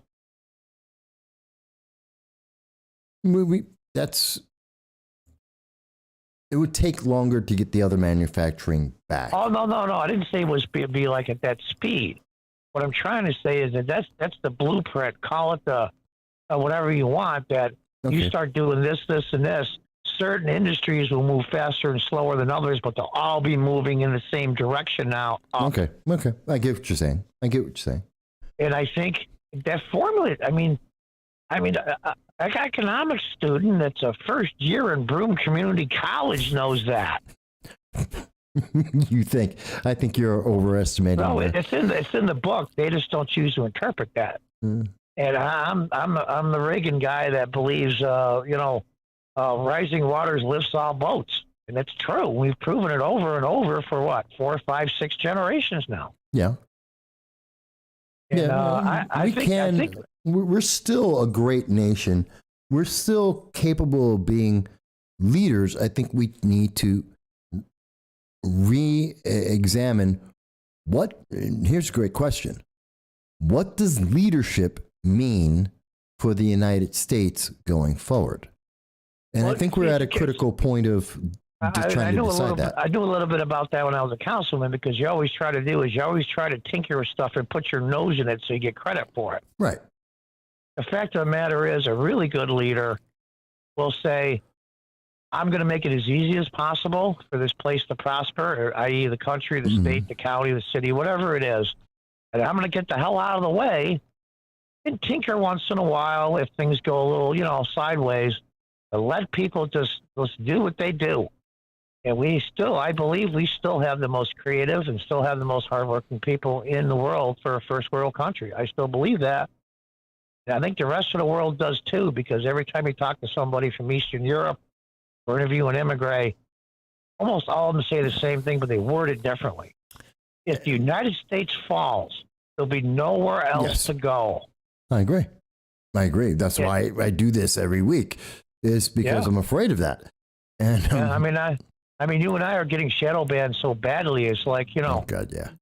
It's incredible. Well, we still plugging away. I don't care if I get 5 views. I really don't care. I've been there. Shut me up. I've done that. Yeah, I know. I've had the 5 views, and we built up. Yeah, I know. I mean, I've even sent in some really nasty. It's funny. I send in some nasty comments to YouTube, and then 2 days later, I get a copyright claim. It's funny how that works, but. But anyway, what I'm trying to say is that there's a lot more guys like us than you think. You and I just have bigger mouths than most, that's all. I mean, let's tell the truth here. Yeah. And the fact of the matter is, I think we are in the majority. And the idiots on the progressive side just don't know it. Absolutely. Absolutely. We are absolutely in a majority. I don't mean 51% majority. No. I mean, they're 7%, and we're probably 60. I mean, 65, 70%. We agree on 90% of the things. And that side agrees on nothing, even with each other. That's true. And so that's why that's why my bias is a little optimistic, because I know that to be true. Now, will all the things click into place to bring that about? I don't know. I would like to think it would. I would like to think so. And generation after generation after generation is different. We've always found a way. I mean, I remember I got out of high school in '74. Yeah. That was right after Nixon. That was with Gerald Ford. Jimmy Carter came in. I mean, people think there's inflation now. Mortgage rates were 20% for Pete's sake. I remember. And I got married in '79, and everybody thought this is the end. The American empire is over. And then we got Ronald Reagan. So every single time, it seems like when we needed something the most, when we were at the edge of the cliff, we found a way to get out of it. But there's a difference in the education and the culture. Very different. Very different. There was a difference in education when in 1920. No, but we've never had. We never had a time period before now that I am aware of where American citizens, the youth of America, hate America. I see that a lot when I had my store, and I used to talk to them. I used to get some SUNY students, some local progressive whack jobs used to come in there, and I use that term, and I don't care if anybody doesn't like it. Well, whatever. And I tried to reason with some. It's a waste of time. I get it. But I think really and truly that you and I we watch media, we listen to media, we're in it so much that we see that small percent that's got the biggest mouths and assume the rest of them are like that as well. I think that's part of, in a way that... No, because I spend a lot of time paying attention to and talking with people who aren't political. It's one of the reasons why I have some of the ideas and some of the thoughts I do is because I'm listening to people who have nothing to do with politics. That's part of why I do this program, is to hear people who have less knowledge than me. Because believe it or not, and when I say that, I don't mean it in a negative sense, but I'm a political junkie. You, John, are a political junkie. We're in deep in politics. We know the politicians. When I was a young boy, I used to get up at 3 or 4 o'clock in the morning and watch the Democratic and Republican national conventions. That's what a junkie I am. I understand, and I've done the same myself. So I know we're on the fringe of, and that's basically Washington D.C. That's local politics. We're on the fringe, and that's where the leadership tends to be. Even though we don't necessarily agree with them, we know them. We know we know them. We know what they're thinking. I spend a lot of time trying to deal with people, looking at what are their comments, not just on my videos, but on videos of dozens of others, of other political commentary sites, on newspapers and such. And I'm listening to what the people are saying. And that's why I'm very confident when I say, no, now we aren't alone. A lot of people think we think, but a lot of people don't understand a lot of the things because they're not getting the information.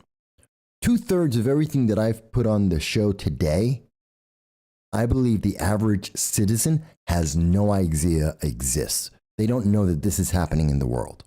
Well, I think they're starting to look.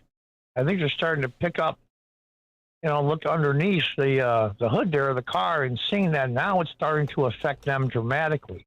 Whereas before, it was just a huge inconvenience for economic purposes or this or that or some just the social stuff. You go through all the social issues from easy divorces to trans to gay, abortion. You go through all the social lists. And most people, it didn't affect dramatically at all. And now I think things are getting so bad that it's going to affect them. Now, does that sound like I'm positive? No, but sometimes, how's the old saying go? Good times bring weak people bring bad times, bad times bring strong people, and the cycle continues. I think we're just in one of those. We are definitely in one of those. And I think we're in just the beginning of bad things happening, and out of this cycle will come strong people and leaders. I believe that. Why? Because it's been happening for hundreds of years, long before the United States even existed. Yeah, but there's always a downfall with that. To get to that strong, which means you see civilizations, you see world powers collapse in that fall before they rebuild. And that's the part that worries me. If you sat in Buckingham Palace in 1900 and you were Queen Victoria and you had your empire, biggest empire in the world, made Rome look like a joke, and then in less than 2 generations you lost it all, yeah, those things happen. Yeah. Right. But in the end, it's not so much about, I'm trying to articulate the best I can. I think that Americans are different than any other, I won't call it race of people, but nationality of people. We are probably the luckiest country that ever existed, is that we had exactly the right people at exactly the right time in history when this country was founded. Now, were they perfect? No, but I've never seen anywhere in the world where that's happened ever. No, we had lightning strike. There's no doubt about that. Yeah, we had lightning in a bottle, man, and I think we still do. And we just have to dust ourselves off, get through the tough time the next 3 to 5 years. I think we'll come out of the other side, and I think we'll be fine. Well, we're going to see. But let me do this because I do want to make sure if there's other people who want to call in. No, you and I could go on for hours, and we have. I know. I know. But I want to give other people a chance just in case they want to. Well, I just want to leave people with this because, a lot more people are going to listen to this besides who's watching this live. Of course. We have the best system. We have the best setup ever in the history of the world. It's like we have the best car in a race. And we just have to just calm down. We have to put our heads down. We're going to have to sacrifice, and people aren't used to that. We're going to have to sacrifice, and in the end, we're going to be fine. Not perfect, but fine. I believe that wholeheartedly. I wouldn't be doing the things that I'm doing if I didn't believe it was hopeless. I don't think it's hopeless. That's for sure. Nope. Anyway. All right. So, hang in there and wish everybody the best, and God bless, and have a good show. Thank you. Thank you, John. Okay. All right. Bye-bye. Bye-bye. So, folks, as you can see, you too can call in and add your voice to the program. The phone lines are on 607-242-1582. And I'm always happy to hear voices, hear your thoughts, even if they don't agree, no matter what, because you are the reason why I do this every week. And hearing your voice, hearing your thoughts and ideas, it helps. It makes a big difference. And John's right. We're not the only ones who are watching this program. It's not just when it's live. After it's done, like I've told you, many politicians, local, national, they watch this. They are paying attention. Their staff are paying attention. They just may not comment, but they're paying attention. Sometimes they even tell me privately so. And that's also one of the reasons why I ask a couple times a show. I always want to ask. We are trying to get to 1,234 subscribers. Please, if you haven't subscribed, you've made it this far, please do subscribe and help us on that end. So, the power of America. The power of America, I think, is bigger and better than all the problems we're seeing right now. We're just focused. We're just distracted by the hype. And while we're being distracted by the hype, we're seeing the madness that comes with it. And that madness is weakness. Weakness as a nation because we have no rudder. And I've been focused in the last year a lot on the foreign policy aspect because it's so obvious, it's so blatant, and it has so many consequences. Why does Joe Biden not have, or Kamala Harris, or the Biden-Harris administration, Why don't they have a foreign policy?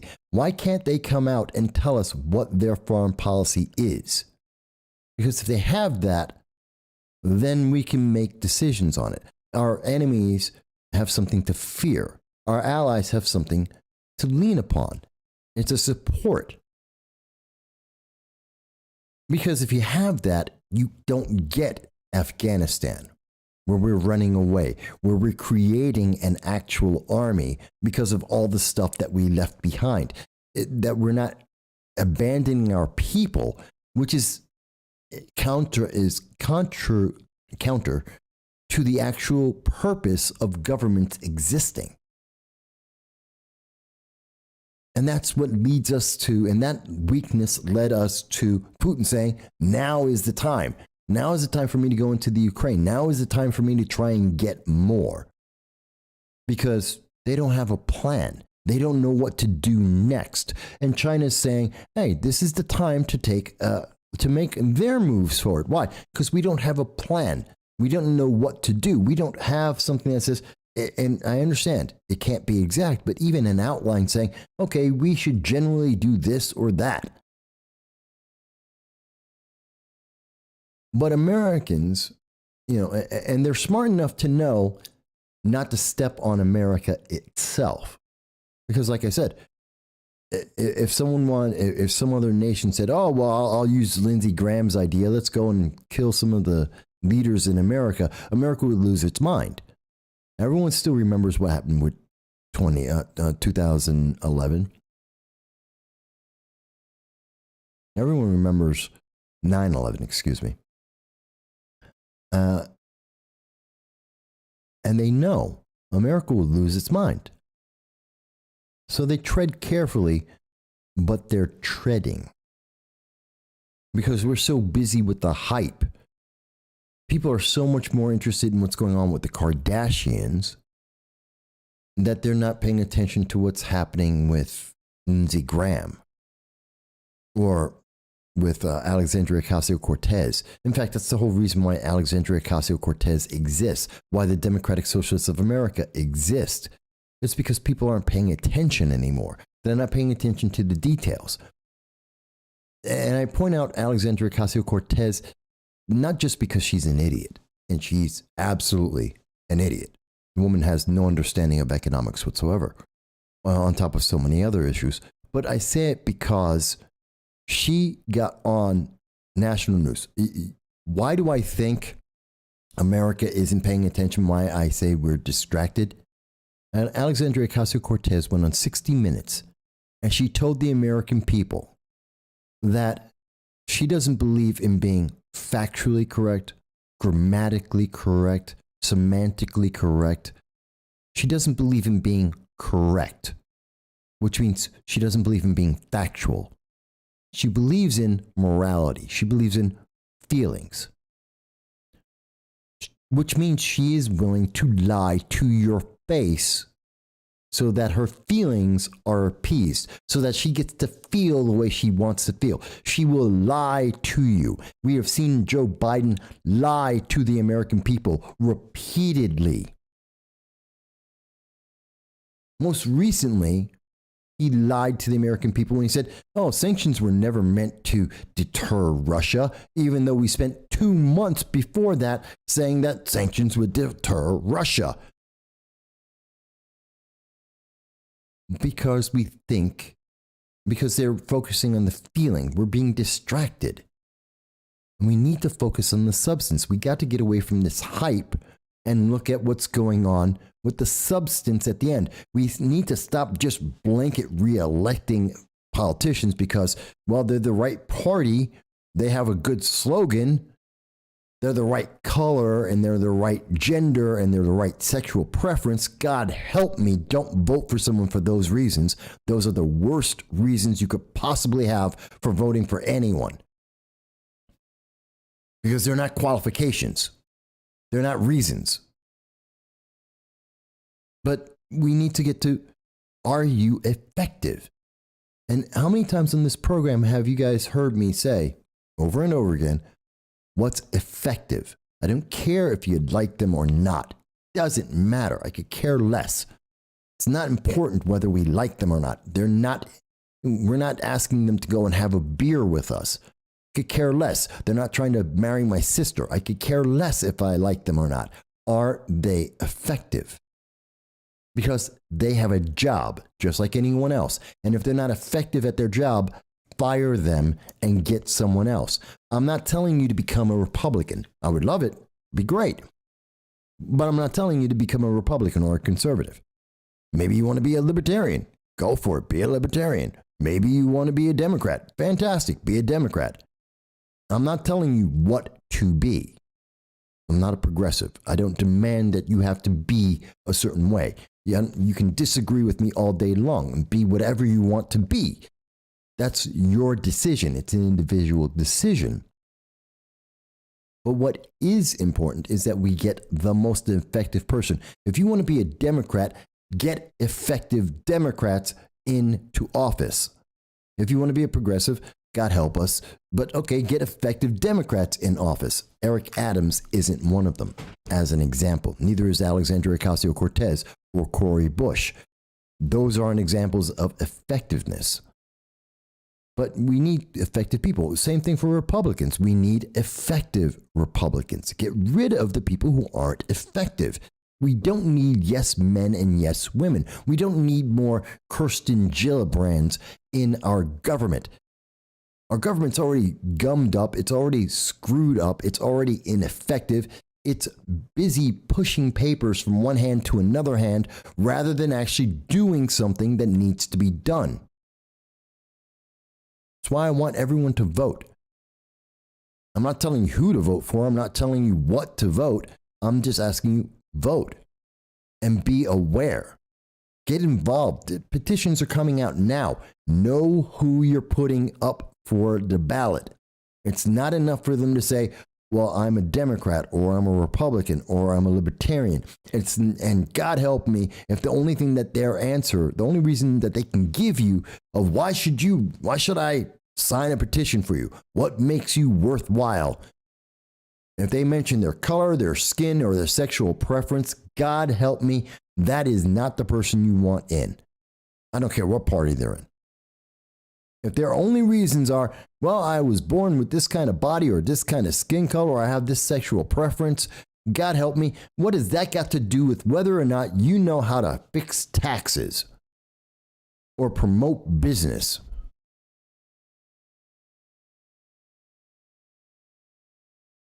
I don't know, folks. I mean, it's so upsetting. I was about to type a message to one of the guys. The power of America is that the ideal of America works for everyone. I know it's a radical thought. Hang on.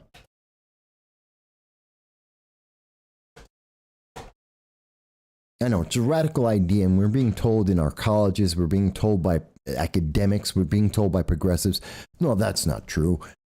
America's biased. No, it's not. No, it's not. Look at who's actually telling you that. Let's see. Patrice Colors is telling you that from BLM. She owns 5 houses. She's a multimillionaire. She's a communist, and she's a multimillionaire. Bernie Sanders is telling you that. He owns 3 houses. He's a multimillionaire. Alexandria Ocasio-Cortez is telling you that. She just bought one of the most expensive Teslas that exists. She lives in an apartment that costs $15,000 a month. Who's telling you that? Jay-Z, he's a millionaire, multi-millionaire. Beyonce, multi-millionaire. Who's telling you this? Look at the people who are telling you, no, there's this bias out here. And they're some of the most successful people ever. Oh, President Obama? Former President Obama, who was reelected? That he's telling you that there's a bias out there? And he was president? Gee, that bias didn't seem to really be working very well. Who's telling you that? Clyburn? Maxine Waters? Cori Bush? Alexandria Ocasio-Cortez? These are all people who've been elected more than once. They didn't just get in and then they got kicked out. They're in and they've been reelected. So this bias seems to be somehow deficient. Why are they getting in and getting reelected? America works. You have to work. You have to do your homework.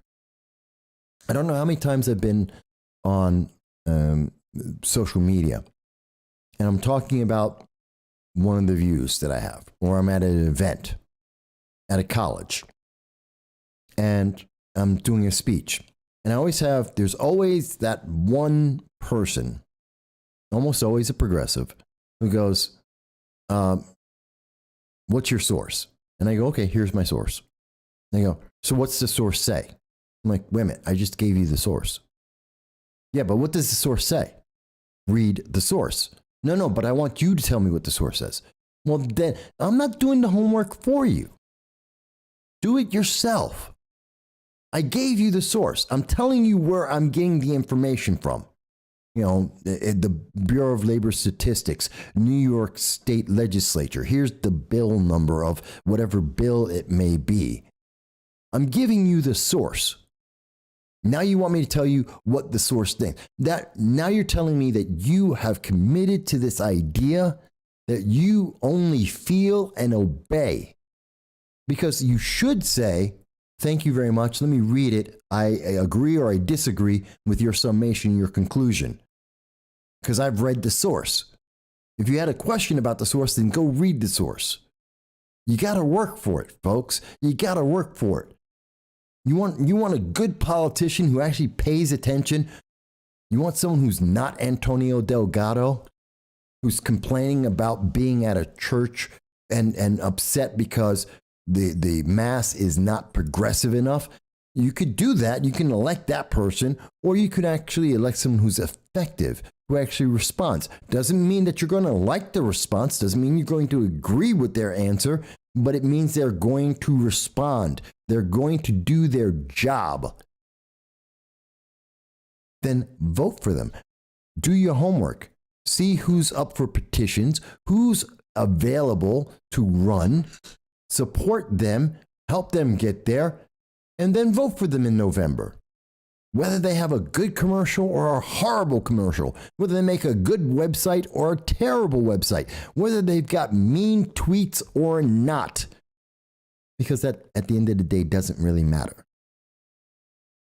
Because we're not hiring people to be saints, and we're not looking for people to be our best buddies. We're also not looking for them to do something stupid like Lindsey Graham and say, oh, we got to go assassinate world leaders. I'm sorry. Those are two different extremes that are absolutely useless. We don't need that. But we do need people who are effective and say, I'm willing, I have a backbone, I'll stand up, I will defend the principles that I believe in. And I'm not telling you that those principles have to be my principles. I'm not asking you to do that. That's why I have a vote. That's why I get petitions for candidates that I believe in. That's why I will work with people and try and help them if they want to get to run for an elected office. I do that out of my time because that's what I believe in. I'm not telling you that you should be doing the same thing I'm doing. I'm telling you that you should do what you believe in. And you know what? If you're doing that and I'm doing that, the quality of people that we elect will be better and they will be more effective, and the nation and our local communities and the world will be better for it. At least that's what I believe. User mentions, informed citizens are important in our system. People with freedom who have responsibility. They're used to having their hands held now. That started in the 90s. Pretty much in the 90s. We started seeing a lot of changes in the culture then. And people were given a lot of excuses. It's not your fault. Yes, it is. It's not their fault. It's the way they were raised. No, it's their fault. Why? Because they're an adult.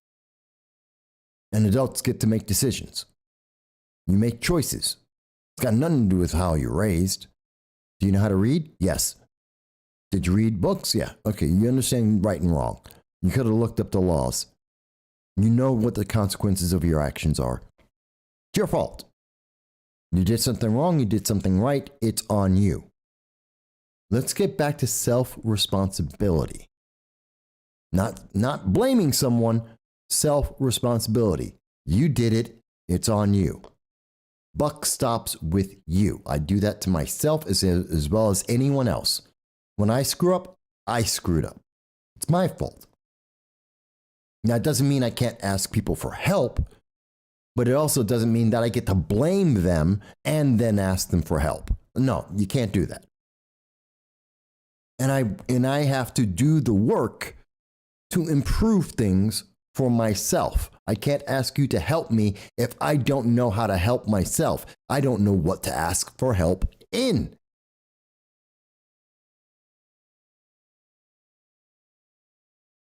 I don't know. I hope that makes sense. Because we are so focused on hype right now. And that focus on hype is leading to so many problems. And it's just, and Russia, Ukraine is just an example of it. So is the Iran nuclear deal. So is China and Taiwan. Those are just examples. Those are symptoms. Excuse me. Those are symptoms of the bigger problem. And if we don't address the big problem, the root problem, we will never fix it.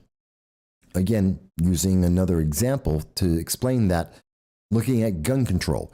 For the last 4 decades, we have been told the answer to gun crime is we have to punish law-abiding citizens when we have to restrict guns as if guns have their own mind. And it has failed. Point blank, absolutely, every single way. I'll give you a more recent example. The New York SAFE Act in 2013 was enacted by the disgraced Governor Andrew Cuomo. Then a little bit later, 2018, there was the New York red flag laws that were enacted by the New York State legislature. And in 2020, 2021, and so far in 2022, violent crime is up, gun crime is up. But we were promised in 2013 and then again in 2018 that if we passed these laws, which made it more difficult for the average citizen to own a gun, that they would be protected and there would be less crime. That is a lie. And that lie has been repeated for 4 decades. Obviously, we're not getting to the root problem because the root problem isn't gun ownership. The root problem isn't isn't this protection of suicides. The problem is something completely different, and we need to address it. Now, are you saying, Mike, well, what's the problem? I can give you a couple of answers, but I don't know that that's the answer. To be honest, I don't know what the answer is.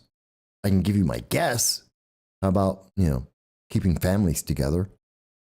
There's one. Teaching people how to properly use firearms so that they know what a firearm is, not just what a movie shows you, but what is it like in real life to fire that firearm, to feel that firearm kick, to see the impact of it on a target, to understand what you're dealing with and to have proper respect for it. That's one answer for it. Having self-respect for yourself and being responsible for yourself, that's another answer for it. I can tell you what's not an answer for it. Saying that, well, white people are evil, black people are victims. That's the answer. No, that's actually going to get more people to commit crimes than not. And if you think I'm wrong, there are some police officers' families in New York City that would love to have a conversation with you about it. That's what I think. And user you just nailed something that I say this all the time. What kind of a Republican am I? Well, it's just like you said. You give a man a fish, you feed him for a day, teach him to fish, and they will feed themselves and maybe help others. That's the Republican that I am.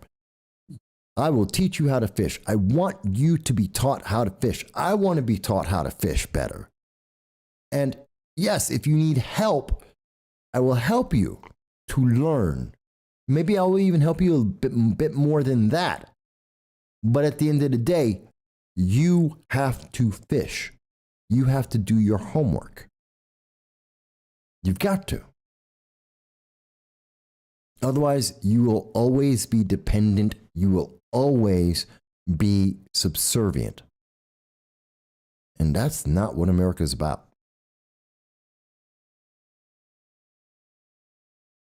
We've covered a lot of ground here today. Covered it. A lot of different conversations, and I'm really happy about the calls that we got. Oh my God, it's been 4 hours. Okay. So I got 5 minutes. 5 minutes. I'm sticking to this 5 minutes because I'm tired. Like I said, I've been up, I don't know, 25, 26 hours, something like that. So for 5 minutes, one, I want everyone to know I appreciate each and every one of you. Whether you agree with me or not, whether you think I have no idea what I'm talking about or you think I'm brilliant, whether you're watching the show because you think it's educational, informative, or just straight out hilarity and entertainment, I appreciate you because I understand you don't need to watch this program. There's millions of other things you could be watching right now. And I appreciate and thank you for spending your time with me every Sunday at 2:30 p.m. Eastern Standard Time from anywhere in the world. And I appreciate the people who are overseas that are watching this program. Sometimes you're watching it live and it's like 2 a.m. for you versus it being 2:30 for me. Or if you see it the next day. And I love everyone who comments, whether it's on the live show or if it's in the comments or if it's in a video, it's in the comments. I appreciate each and every one of you because it makes it worthwhile. And that's the important thing. And we're going to keep going. I know we get shadow banned sometimes, we get difficulty, but you guys make it worthwhile. That's why I come back. That's why every time I get one more subscriber, I'm that much happier because we're growing. We're getting more people to agree and disagree and call in and tell us what they think. And just like you saw last week, we had people from Poland. Cuba was calling in. We had people, Victoria, who are calling in from the United Kingdom. Agent Black calling in from the United Kingdom. We've got a couple of guys from Sweden that sometimes send in their text messages. We got people down in Australia. It's incredible when we get to hear from the world. And I love that because you show up to our videos, because you subscribe, we get to have that access to the world to hear their voice and to understand what we're all looking for and to understand how we can all work together and how we can disagree. And no, I don't mean agree to disagree. I mean, we just disagree, period. That's okay. We don't have to agree to it. We can just disagree. Oh, hey, Mike. Mike, I'm always, you know what? I don't think I've missed a Sunday in 3 years. I think in the last 3 years, I haven't missed a single Sunday. I try my very, very best. I don't miss this because I want to do this. Whether I'm tired, whether I'm happy or sad, doesn't matter. I will be here. Except when I got shut down. I'm not counting that. When YouTube shut me down for a week. That's the only time in the last 3 years I think I missed any. Dow says the general population needs to understand the importance of remaining active and our culture reflect the internalized principles of individual freedom and local participation. Got to be involved. Got to be involved. It can't get better if you're not involved. You are the change. That's the root cause, the root element in America is you. Not because you're a certain color or a certain gender or a certain sexual preference. It's because you are an individual and you're an American and you have rights. You have rights that are imbued on you by birth. Doesn't come from some group of elites saying, well, here's all the human rights you have because we've decided that's all you get. No. You are imbued upon birth, upon life. You are imbued with every right. And we as a society work together. We give up a few of those rights. You don't get to run around just stealing people's stuff. We give up some rights so that we can live together and prosper. And no one's done it better than the United States. And our allies get to benefit from that. Hell, our enemies get to benefit from that.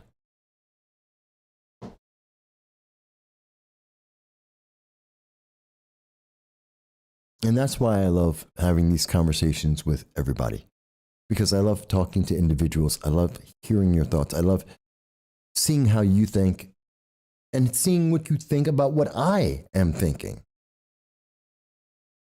How do I know? How can you know if you're right if you don't ever tell anyone what you think and you don't test it with going, okay, let's work this through. Does it make sense? So I hope this show today made sense. I hope that you found it to be informative. I hope you found it to be interesting or entertaining. I hope you took something away from the show today, because that's what I try to do. And every Sunday, I'm going to come back. We're going to do it again. We're going to have more people. We're going to hit 1,234 subscribers. I'm sure of it, eventually. Sooner than later, I'm sure. And we're going to have fun. And we're going to have disagreements. And we're going to agree. And we're going to get better together. That is my thought. And I want to leave you with that thought as we go forward through these difficult days. Definitely check out my video on my expectations of the economy for the United States 2022. I did this morning, early this morning, and it's up now. I'll simply say 15% official inflation rate of 15%. Real world, you and me going to the store, inflation rate 35%. Prepare for it. Get ready for it. It's coming. All right, folks. So we've been on for 4 hours, 2 minutes. I want to thank you, each and every one of you. I'm going to take off. I'll probably run to the Belmar. Don't know. And then I'm going to go to sleep. But folks, I thank you. And I look forward to talking to you again very, very soon.